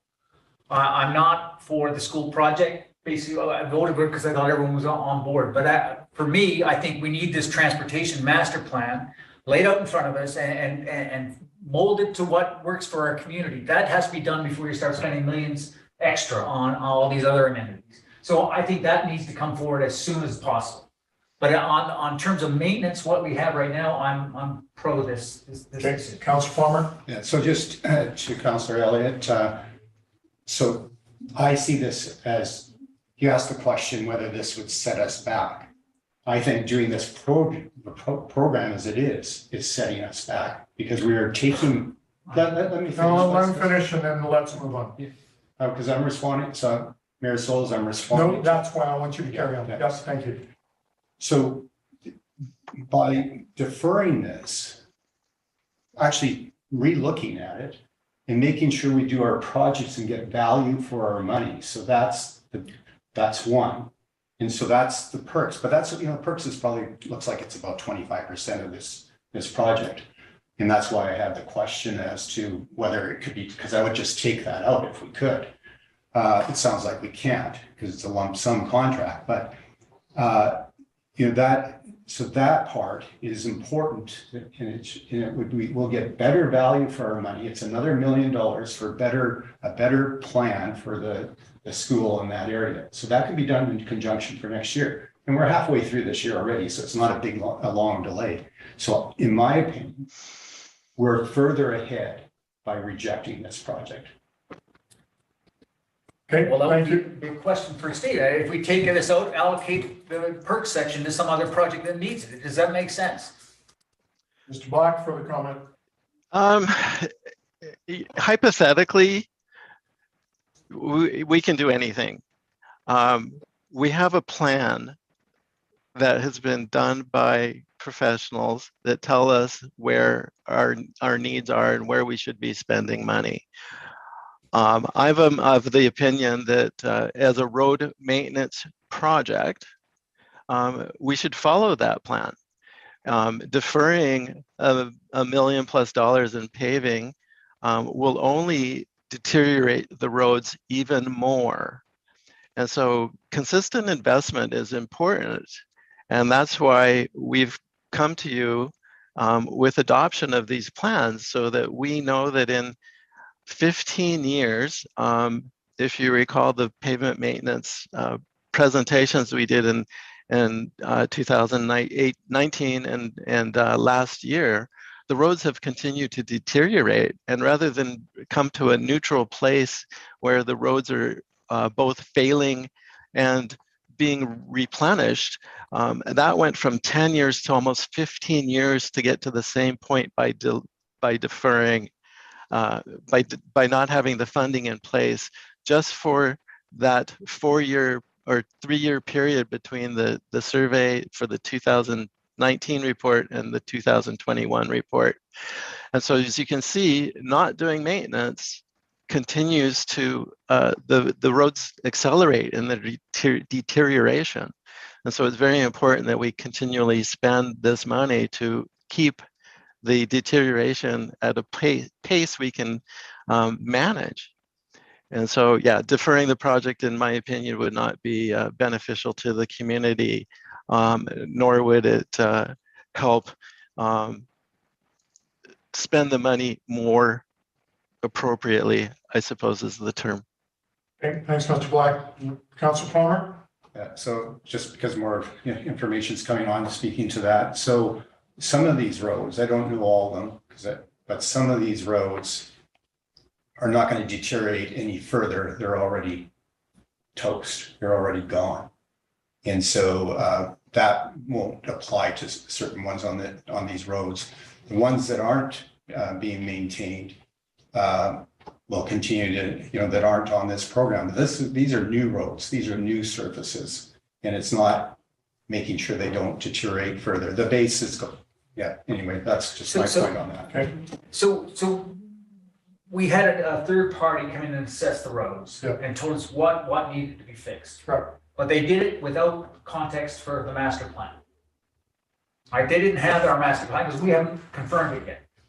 So they basically look at the roads, and you can correct me, Mr. Black, but they look at the roads, the surfaces that can be rehabilitated, knowing full well that we have certain roads that need to be replaced. We can let all roads go back to gravel. We're not saying that, but we say they did their assessment of the roads based on as it is. If we have a new master plan, they haven't even looked at it. Mr. Black, comment. Through your worship to Councillor Elliott, yes.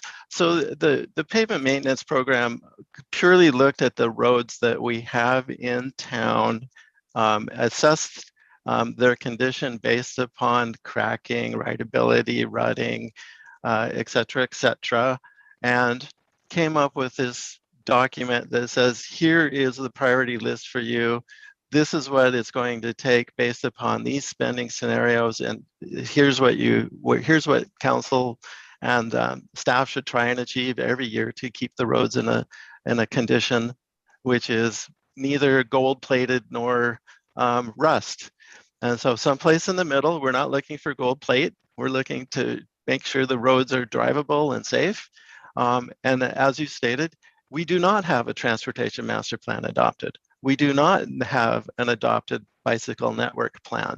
We do not have a multi-use path master plan. Hopefully by the end of this council's term, before the election, this council will have the opportunity to adopt that master plan, which again will then provide the tools and mechanisms for staff to build and make those things happen as council's directed. Okay, I'm going to call a question. Motion on the table to award the contract to Terrace. All those in favor? Opposed? Note that Councillor Palmer is opposed. Balance of council is in favor. All right, let's move on to item E, a flood inundation study. You have a presentation, Mr. Black, before we put the motion on the table.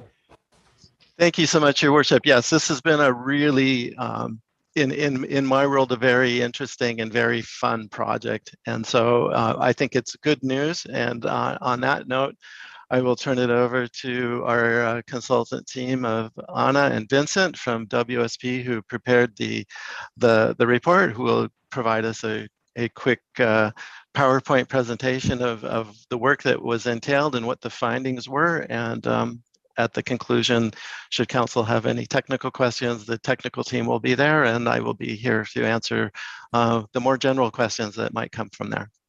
Great, thank you. All right. Can you all see my screen? Yes, we can. Thank you. Okay, perfect. Nice to meet you all. Thanks for hearing us. So we studied the Illicit wet river in Revelstoke, and we did a flood inundation study that started last fall, and yeah, just finished the report. The main player in the team was myself, a senior hydrotechnical engineer at WSP, and Anna Osenpour, also a hydrotech engineer here at WSP. So we have a presentation. It's a bit long. We'll shorten it, not to keep you for too long, but briefly we'll go over what was our scope as part of this study, a brief review of the site visit we conducted, the main results coming out of our hydrology study and out of our hydraulic and hydrotechnical study. So the scope was first to conduct a site visit and collect topographic and bathymetric data along the Illicit River, which means elevation point to be able to develop a 3D numerical model of the river. We also had to complete a hydrological analysis of the river and its watershed with and without climate change considerations. We were looking at extreme flood events to quantify what's the flow we can expect for various return period and quantify the impact of climate change, so increased precipitation, snowpack, and see what would be the impact on the flood values. We developed and calibrated a hydraulic model to simulate those flood scenarios that are coming out of the hydrological analysis. And using that model, which is all numerical on a computer, we evaluated the effectiveness of existing flood protection structures along the Illicit River to see if there's any vulnerability. And using that, we then produced flood inundation and hazard maps to establish what would be impacted by certain floods along the river.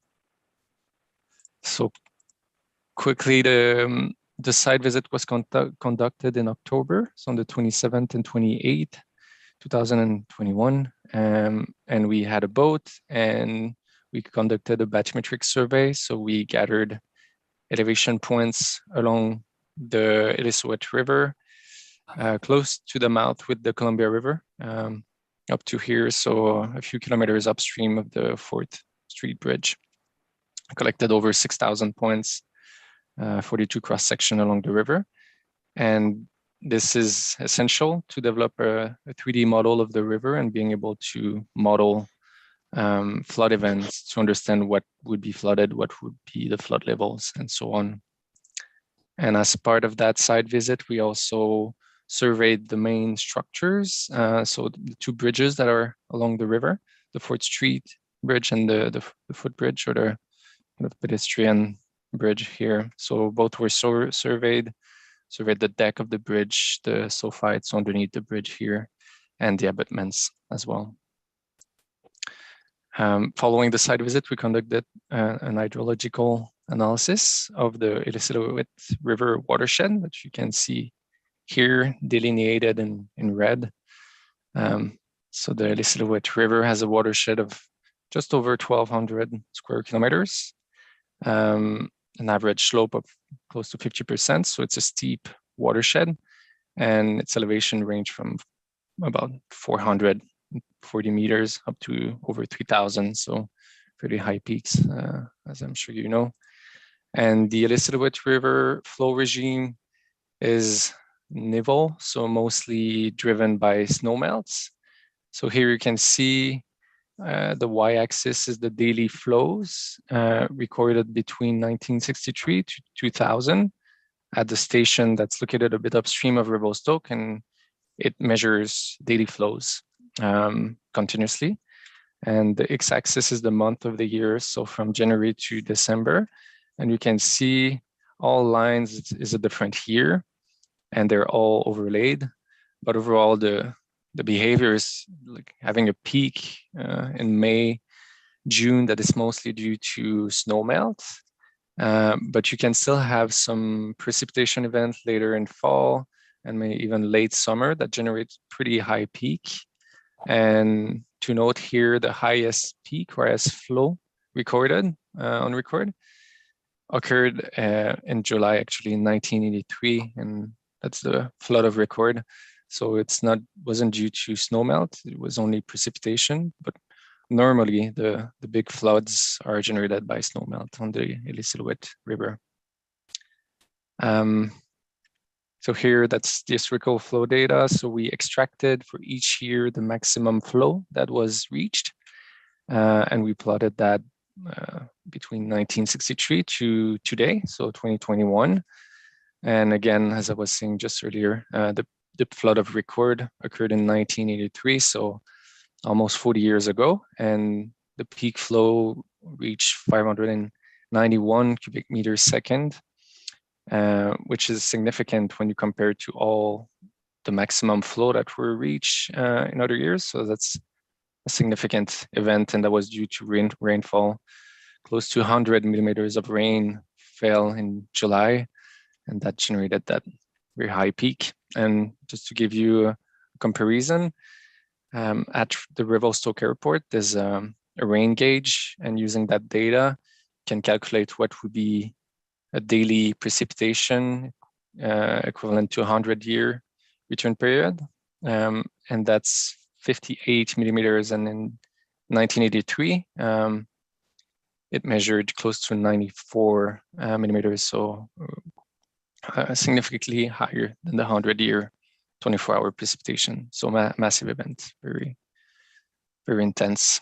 And here are a few pictures of what happened on the Illicit River. The railway, there was several erosion spots that disrupted the railway at various location. And yeah, so a lot of water. And using here, yeah, sorry. Oh yeah, there you go. And something to note also is the log jams that can be forming upstream at the Box Canyon on the Illicit River. So we have pictures here of the recent conditions, but in 1983, that log jam got even bigger. You can see here on the right, it's an archive picture. So that flood brought a lot of debris that was all jammed here. Fortunately, it wasn't released, so it didn't create any damage downstream, but it's a big risk at that location. A lot of debris can accumulate. So using the data, we conducted something we call a flood frequency analysis. It's a statistical analysis of flow data. And we do those calculations to establish the flow values for various return period. So return period is the probability of having a flood on any given year. So the 100-year flood, for example, is a flood that can occur that has a probability of occurrence of 1% on any given year. 200 year is 0.5% any given year. And the 200-year flood is typically the design flood, or it's the regulating flood in BC. So that's what we use to size dikes, and all the flood maps in BC are typically based on the 200-year flood. And for the Illicit River, it's a flow of about 613 cubic meters seconds. And we also looked at the impact of climate change using data from the Pacific Climate Institute of Canada, the PCIC. And what we found doing this is that at the end of the century, intense flood could increase by close to 20%. So we landed on about 19%, which is due to more intense precipitation and possibly thicker, deeper snowpack. And then I'll pass it to Anna, who was the modeler who did the hydraulic model and produced the flood maps. Hello, everyone. Thanks, Vincent.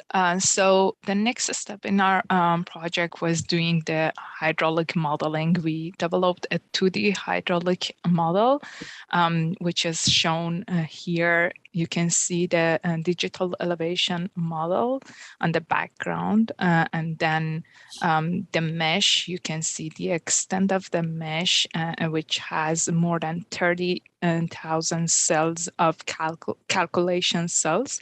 So the water levels, velocity, and all the hydraulic characteristics of the flow will be calculated for each cell, which gives us an idea of the different characteristics along the river and also in the floodplain.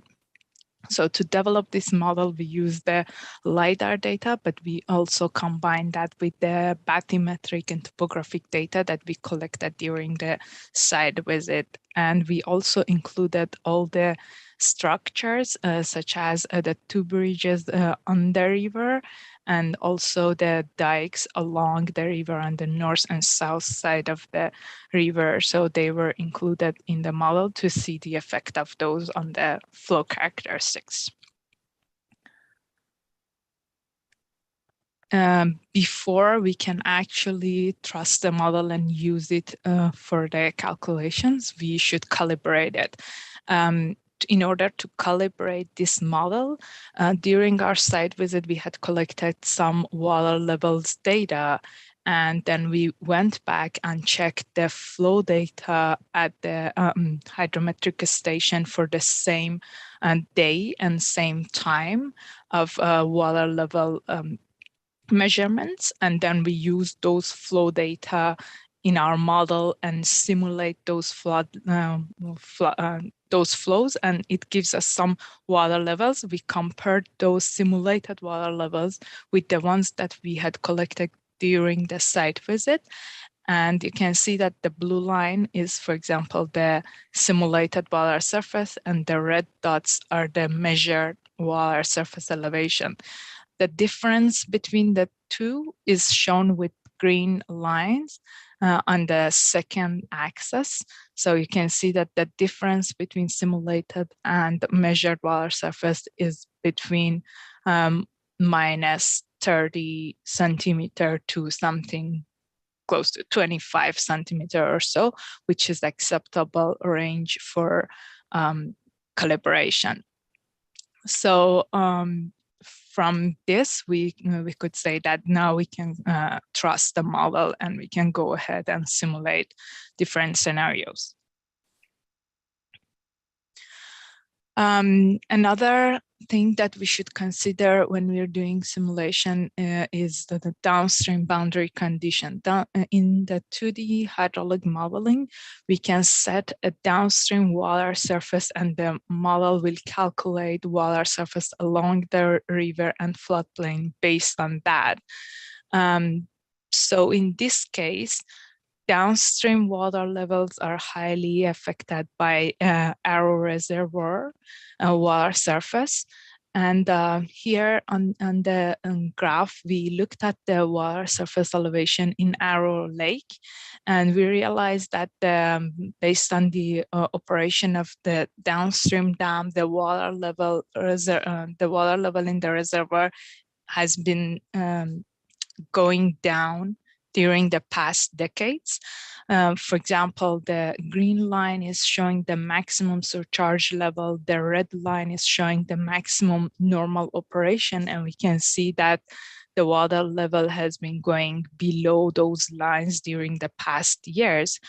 But we wanted to select a conservative downstream boundary condition. And in this case, a conservative boundary condition is a higher water level.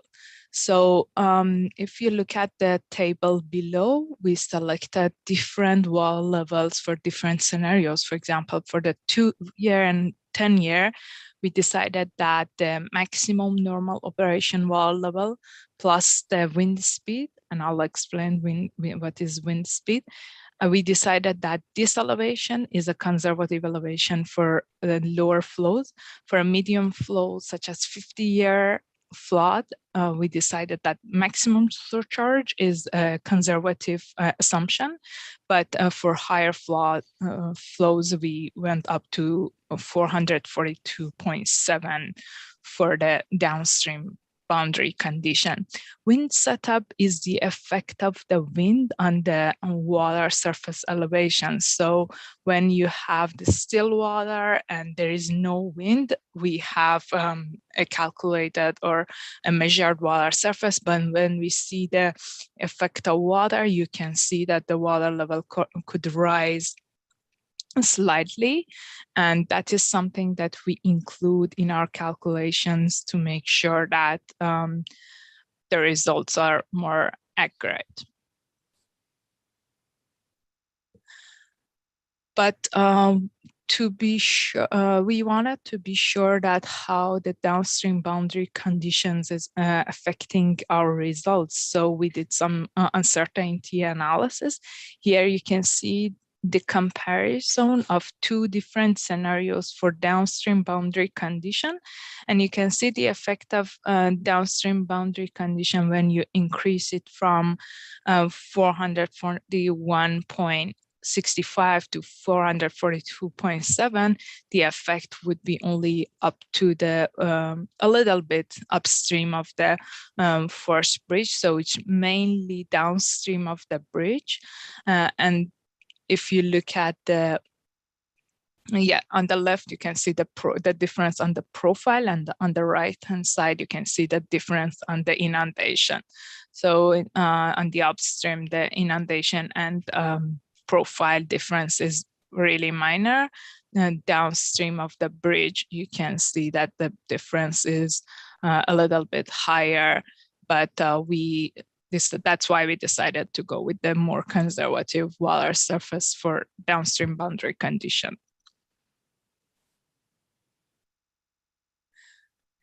So here you can see the results of the 2D model for a 200-year scenario. And you can see that, for example, the freeboard, the calculated freeboard on north side of the river is more than 1.1 meter, and on the south side upstream of the first bridge, it's more than 1 meter, which is a pretty healthy freeboard. Anything more than 60 centimeters is considered a pretty good freeboard. So we have acceptable freeboard for 200-year in a flood. I think we also have the results with the climate change as well. Yeah, and maybe a quick precision. So the freeboard is the difference between the crest of the dike and the water level. So that's kind of the buffer we have before the dikes get overtopped, and you can see everything is well contained within the dikes here. So no dike overtopping, which is good news. Yeah, even with the climate change, we can see that the freeboard has dropped slightly, but we are still above 0.6 meter for both locations. So the freeboard is still good at 2 locations, I would say. Yeah. So I think we need to wrap it up, Steve, I think.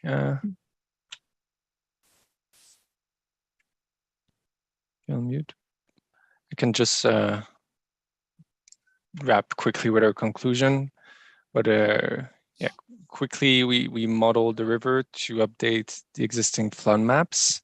And what we found out, one of the main conclusion was that dikes are not overtopped for the 200-year flood, which is good news.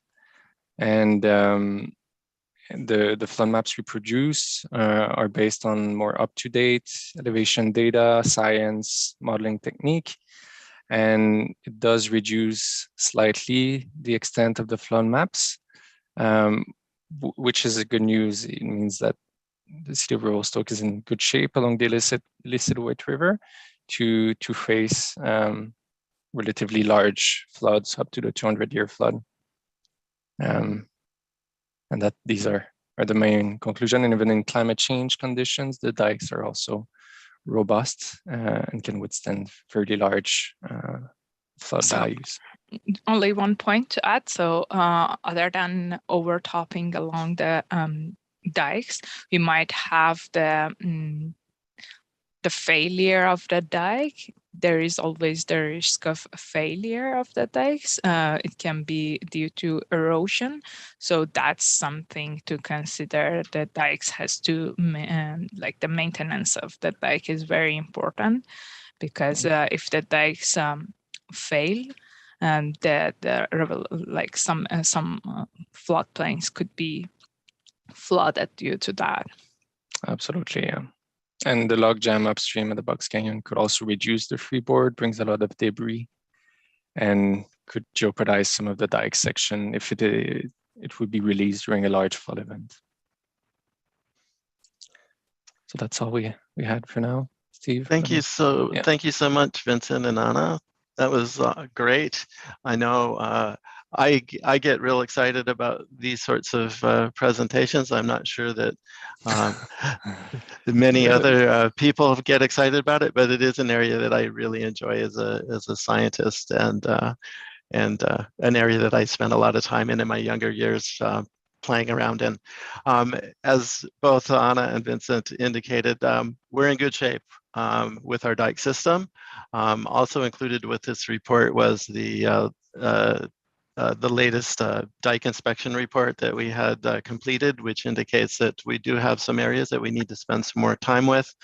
And lastly, as part of the recommendation, we're going to create a separate fund within the existing O&M budgets for ditch maintenance, so that we can better track our efforts in maintaining the dikes to ensure that we don't see scenarios where our lack of effort or not tracking our effort in maintaining the dikes does not come back to haunt us. And so that is the conclusion of the report. Also, the floodplain mapping, I think, was another final component here, which the recommendation is that we adopt the floodplain mapping and flood elevations for the 200 years flood scenario and utilize the best practices as presented in the Engineering Association, which is for floods where there's a debris opportunity, that we look at adding 0.6 meters to those flood elevations, and areas where we do not see the debris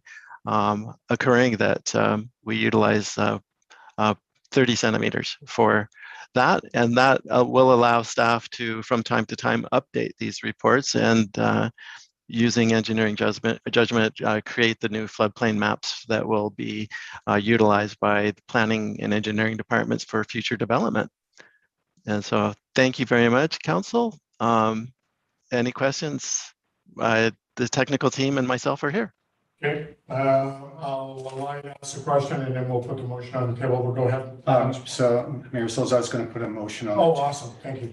So motion I'd like to put on the table is the findings of the Revelstoke inundation study prepared by WSP Canada Incorporated, dated May 2022, be received to inform Revelstoke's risk management and infrastructure considerations. All right, seconder for that motion. And then I'll speak to the motion if there's a seconder.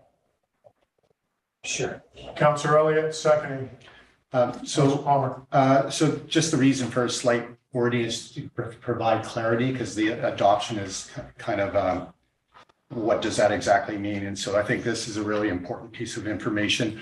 Further to that, I kind of echo Mr. Black's excitement about that. I found it very, very interesting, even stuff that probably most councils don't really need on calibrations of models and stuff like that. It's kind of cool, but and I'll avoid drilling down into that.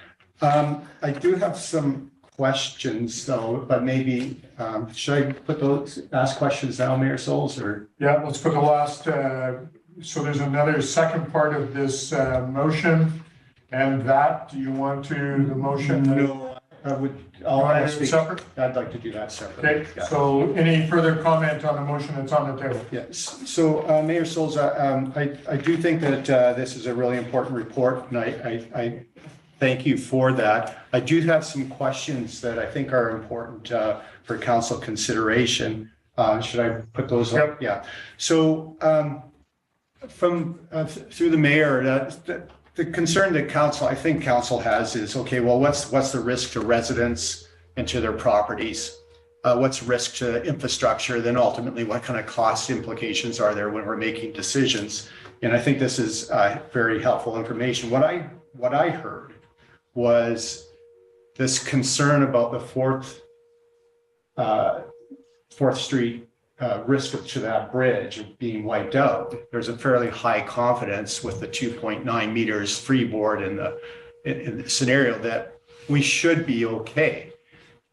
There, you do also have a bit of qualifiers, making sure that we do all the work of inspections, making sure the riprap size is right. I mean, those start posing other sort of questions in my mind. But generally, we're in good shape. The dike's the right height. We got good freeboard. So barring some other problem, we should be okay. The couple questions I have is, okay, one is 200-year events, the 200-year, whether it's 10-year, 100-year, 200-year, 500-year events is becoming, or there's certainly a perception it's like a meaningless statement when we look what happened in the province last year. And we see this over and over again. And then on the log jam, which is interesting, I like the comparison to 1983. I don't know what they did then to get rid of it. Do we know what they did to get rid of it at that time? They took it out. Did they throw dynamite? Like back in the old days, we'd throw dynamite in there, blow it up, and we'd be fine. Well, the newspaper of the time said that once the flood receded, they excavated the log jam progressively. Yeah, they don't give much detail though, but yeah. Yeah, it's probably was a bit easier back then. So the question that comes up in my mind is, what if the dike breaches? What if there's a major debris flow that takes out some foundation? And then now your modeling didn't look at that scenario. Is that correct? That in the event, even though it should be fine or freeboard should be fine, but if the model if it got ripped out, what happens? Did you look at that? Yes. If you see my screen, we just went too fast, but we modeled the breach. Okay. Thanks. Of the dike to see what would be flooded, and that's the worst area here. So that's the extent of what would be flooded if you have a breach, basically anywhere along that section of the dike here. And that's a 200-year. That's for the 200-year. Yes, exactly. Yeah, and then 500-year would be something worse. Yep. Okay, that's good, because I think that's what we're really talking about on the maintenance and making sure that we have this riprap and stuff done. So I think this is good for informing Steve and his team, as to what we need to do to make sure that we're in good shape. Great. All right. Any other comments on the motion on the table? Just, monitoring the box canyon, is that something we do regularly, or do we just sort of? We're in conversation with EMDC right now and dealing with that. Mr. Matusi or Mr. Black, you want to weigh in on that at this point? But yeah, we're looking at how we need to deal with that and who's going to pay for it. Right, so that and then clearing it, then that's another major thing. The box canyon, and then there's the old dam, Illicit Dam, slightly lower than that. Is that right? There was an old hydro dam site. That's another narrowing spot. Is that a problem that you foresee? It's been decommissioned. It's a tighter spot to the river. Tighter spot, yeah. From what we observed, the box canyon is kind of where the accumulation occurs. We didn't note anything at the dam itself, but it would be worth monitoring it just to see if it could accumulate. But from what we know, the box canyon is the main issue. Yeah. Okay, and then finally, a 200-year horizon for planning, is that normal, or it used to be a 100-year event that you would prepare for, not a 200-year or 500-year? That seems so far beyond our scope. You engineer to a certain level, but you can inevitable. I mean, the mountain crumbles down. You can't. That might be an event we may face. What's reasonable? It depends on the risk. So to give you an example, here in the Lower Mainland, along the Fraser River, the flood that they're using is the historical flood of 1894, and it's roughly equal to the 500-year flood. So using a 500-year flood, but it's because there's a lot of residents and there's billions of dollars in real estate that's protected by it, so it justify a higher flood value. I'd say 100-year now, state of the art is the bare minimum, and 200-year in BC is standard practice. Yeah. I know in the Fraser Valley last year with the flooding that went on in November or October, whenever the major thing, all the dikes were broken.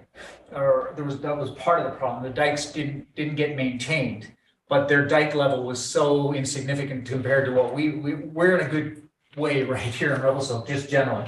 So maybe that's something we should weigh in our planning. Good. All right.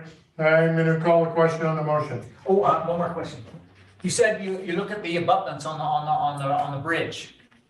You assess them now. Are they strong? What kind of condition are they in?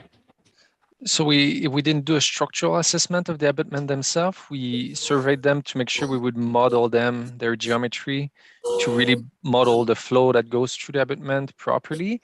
But it wasn't a structural assessment of the abutment, so we cannot comment on their condition. All right. All those in favor of this motion? Motion's carried. Thank you. You want to put on the second part, Council Palmer?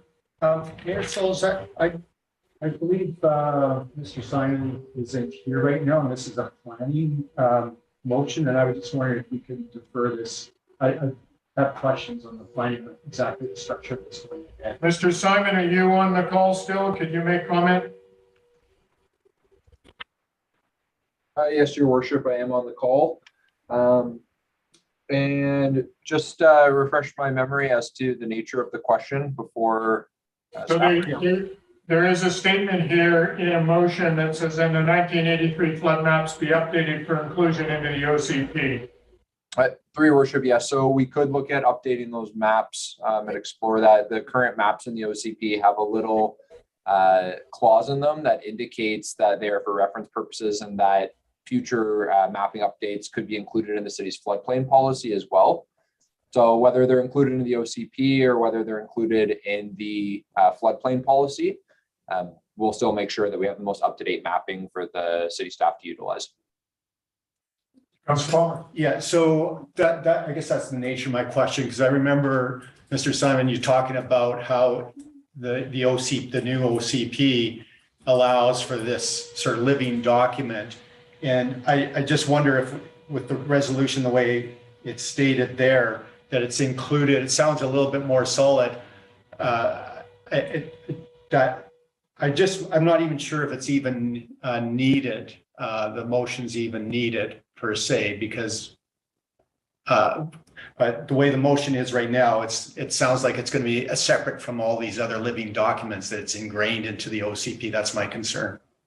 Through your worship, so long as Mr. Black doesn't have any concerns, the resolution could read inclusion into the OCP or the city's draft floodplain policy, so long as there's no concerns from Mr. Black.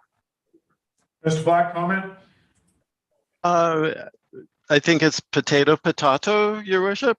As long as we are utilizing the latest technology and the latest engineering standards and policies driven by the Engineering Society of the province that we are using to protect the community, especially those properties that have potential for being flood damaged. That is the goal, and that we can from time to time update these with greater knowledge and data sets. And so with more precipitation data and flood data, that we'll continue to refine these and utilizing mapping to protect the community. So, Mayor Sulz, I'd like to put the motion that the 1983 floodplain flood maps be updated for, sorry, Mr. Simon, you had the right wording there, because I'm trying to avoid the OCP because we put so much effort to make sure that we don't have this messy OCP in the future. So you said for the flood. So for the flood, through your worship, for floodplain maps inclusion into the OCP or the draft floodplain policy. So I'm just going to keep it floodplain policy because that's already referred to in the OCP. So just leaving the OCP language out. Okay, so the 1983 flood maps be updated for inclusion into the draft floodplain policy. Is that correct? Through your worship, yes, that is the correct reference. And seconder for the motion. Councilor Charlotte, any further discussion on the motion? Seeing none, I'll call the question. All those in favor? Motion's carried. Thank you. Thank you so much, Vincent and Anna, Mr. Black, and Mr. Simon. Appreciate that. Let's move on to item 11F, Revelstoke Bridges. And any comment, Mr. Black, before I ask for the motion to be put on the table? Your worship, this came to council many months ago, and my apologies for taking quite some time to get to council with this report. It's been an interesting discussion with the Ministry of Transportation, and it looks like we're in a place that we need to further refine our agreements with the province and understand how these bridges are going to impact the community's budgets in the future. And so the basic findings of this is that we need to come to some formal agreement with the province so that we know what we are on the hook for in the future, as both of our bridges are elderly, and one particularly elderly, which will have its, I believe it's 100-year anniversary next year. It was built when horses and buggies were using it. So we need to take care of the Big Eddy Bridge as best we can and understand what the consequences of not doing that with the ministry are. Okay, great. And so basically this is just trying to formalize discussion with MOTI as to maintenance arrangements, so we know who's fixing what when. Exactly? Correct, your worship. All right, good. So I can get somebody to put the motion on the table for me, please. I'll put the motion on the table. Okay, thank you. I'll put it on as written. And okay. I'll speak to it as well. Is there a seconder for that motion, please? Councillor Elliott? So I'll speak to the motion. Go ahead. So to me, the motion, it's a report. You're just giving us an update that we are continuing to talk, and that's what you do. So I don't think the motion's necessary, but at the same time, I don't think it creates any harm. Thanks for the update. That's, I guess, the extent of my comments. Great. All right. Any other comments? So for clarity, we're talking about the bridge at the entrance on the highway. Is that within our realm Nope. Stephen, no, that one's not. That's owned by the provincial government. We're talking about the Big Eddy Bridge and the Yellow Silhouette Bridge, which is the 4th Street Bridge. And what about the one on, coming down from the highway on the eastern axis? Well, that's a city bridge, but that's not involved in it. That's the Townley overpass. And so, yeah, that's our structure. So there's 3 bridges that we should be worrying about or financing. Yeah, and the Townley structure is, that is under our purview, and working with Hydro every time they haul transformers and stuff, they have given us a stipend to offset our costs for doing structural review and inspections on that. And so every time they bring in a £250,000 transformer for Mica or for Revelstoke dams, we work closely with them on heavy load hauling. And so really the discussion with Moti is just Big Eddy Bridge and 4th Street Bridge. Okay. All right, Councilor Palmer, another comment? Yeah, so I think these are issues in many communities. It's gifts the province gave to empower municipalities by handing us their infrastructure problems. All right, I'll call the question. All those in favor? Motion's carried. Thank you. Let's move on to item 11G. Development permit application 1739 Grizzly Lane, 1836A Road. Mr. Simon, is there a presentation before we get into this? Through your worship, no presentation. It's a standard forming character development permit. If council has any questions, I'm here to answer them. Great. So someone want to put the motion on the table for me, please? I'll do it. Okay, Councilor Palmer, thank you. Okay, so the development permit TP 2022-004 be approved for form and character, and as Councilor Palmer said, as written. Seconder for that motion, Councilor Rind. Any discussion on the motion? Seeing none, I'll call the question. All those in favor? Opposed? Motion's carried. Item number 2. The owner provides security for landscape. Someone want to put that motion on the table? Councilor Rind. That the owner provides security as noted in the package. Okay, seconder. Councilor Elliott. Any further discussion on that? Seeing none, all those in favor? Motion's carried. Moving on to item H, removal of bylaw contravention notice. Someone want to put that on there for me? Councilor Palmer. That discharge of bylaw contravention notice XK 00612 on lot A, section 34. No, you're in the wrong one. We have to move back one, please. Sorry. To H. Yeah, sorry. Yeah, I'll still put that motion on. The discharge of bylaw contravention notice KR 029927 on lot 2, section 23, township 23, range 2, west of the 6th meridian. Kootenai District Plan 10312 be authorized. Seconder for the motion, please. Councilor Rind. Any discussion on this? This is basically housekeeping. These people have basically got everything in order, and city's saying we can now remove their notice and they're good to go. All those in favor? Opposed? Motion's carried. Item number I. Somebody want, Councilor Palmer? You want, Councilor Elliott, you raise your hand? Okay, but the discharge of bylaw contravention notice XK 00612 on lot A, section 34, township 23, range 2, west of the 6th meridian, Kootenai District Plan 19069 be authorized. Seconder for that motion, please. Councilor Charlotte. Any discussion on the motion? Same thing as before, removing notice from title because work has been completed. All those in favor? Opposed? Motion's carried. Moving on to correspondence. Tourism Revelstoke recommended changes on how to the MRDT process functions June 10th. Any comment on that? My concern is let's let them see. They just changed their people on there, see how that works before we get into it. But Councilor Palmer, you sits on that. Do you want to make any comment? How do you feel? Yeah, I would concur with that. And I think the new council that comes in the fall needs to understand this quite well. So that'll be another opportunity to address it. Okay. So, Ms. Floyd, do we need a motion of any sort with that? Just that statement basically does it? Yeah. Awesome. Appreciate that. Okay, let's move on to utility cost increase. There basically is a motion there. So, Ms. McCabe, any comments on that, or can I put that motion on the table?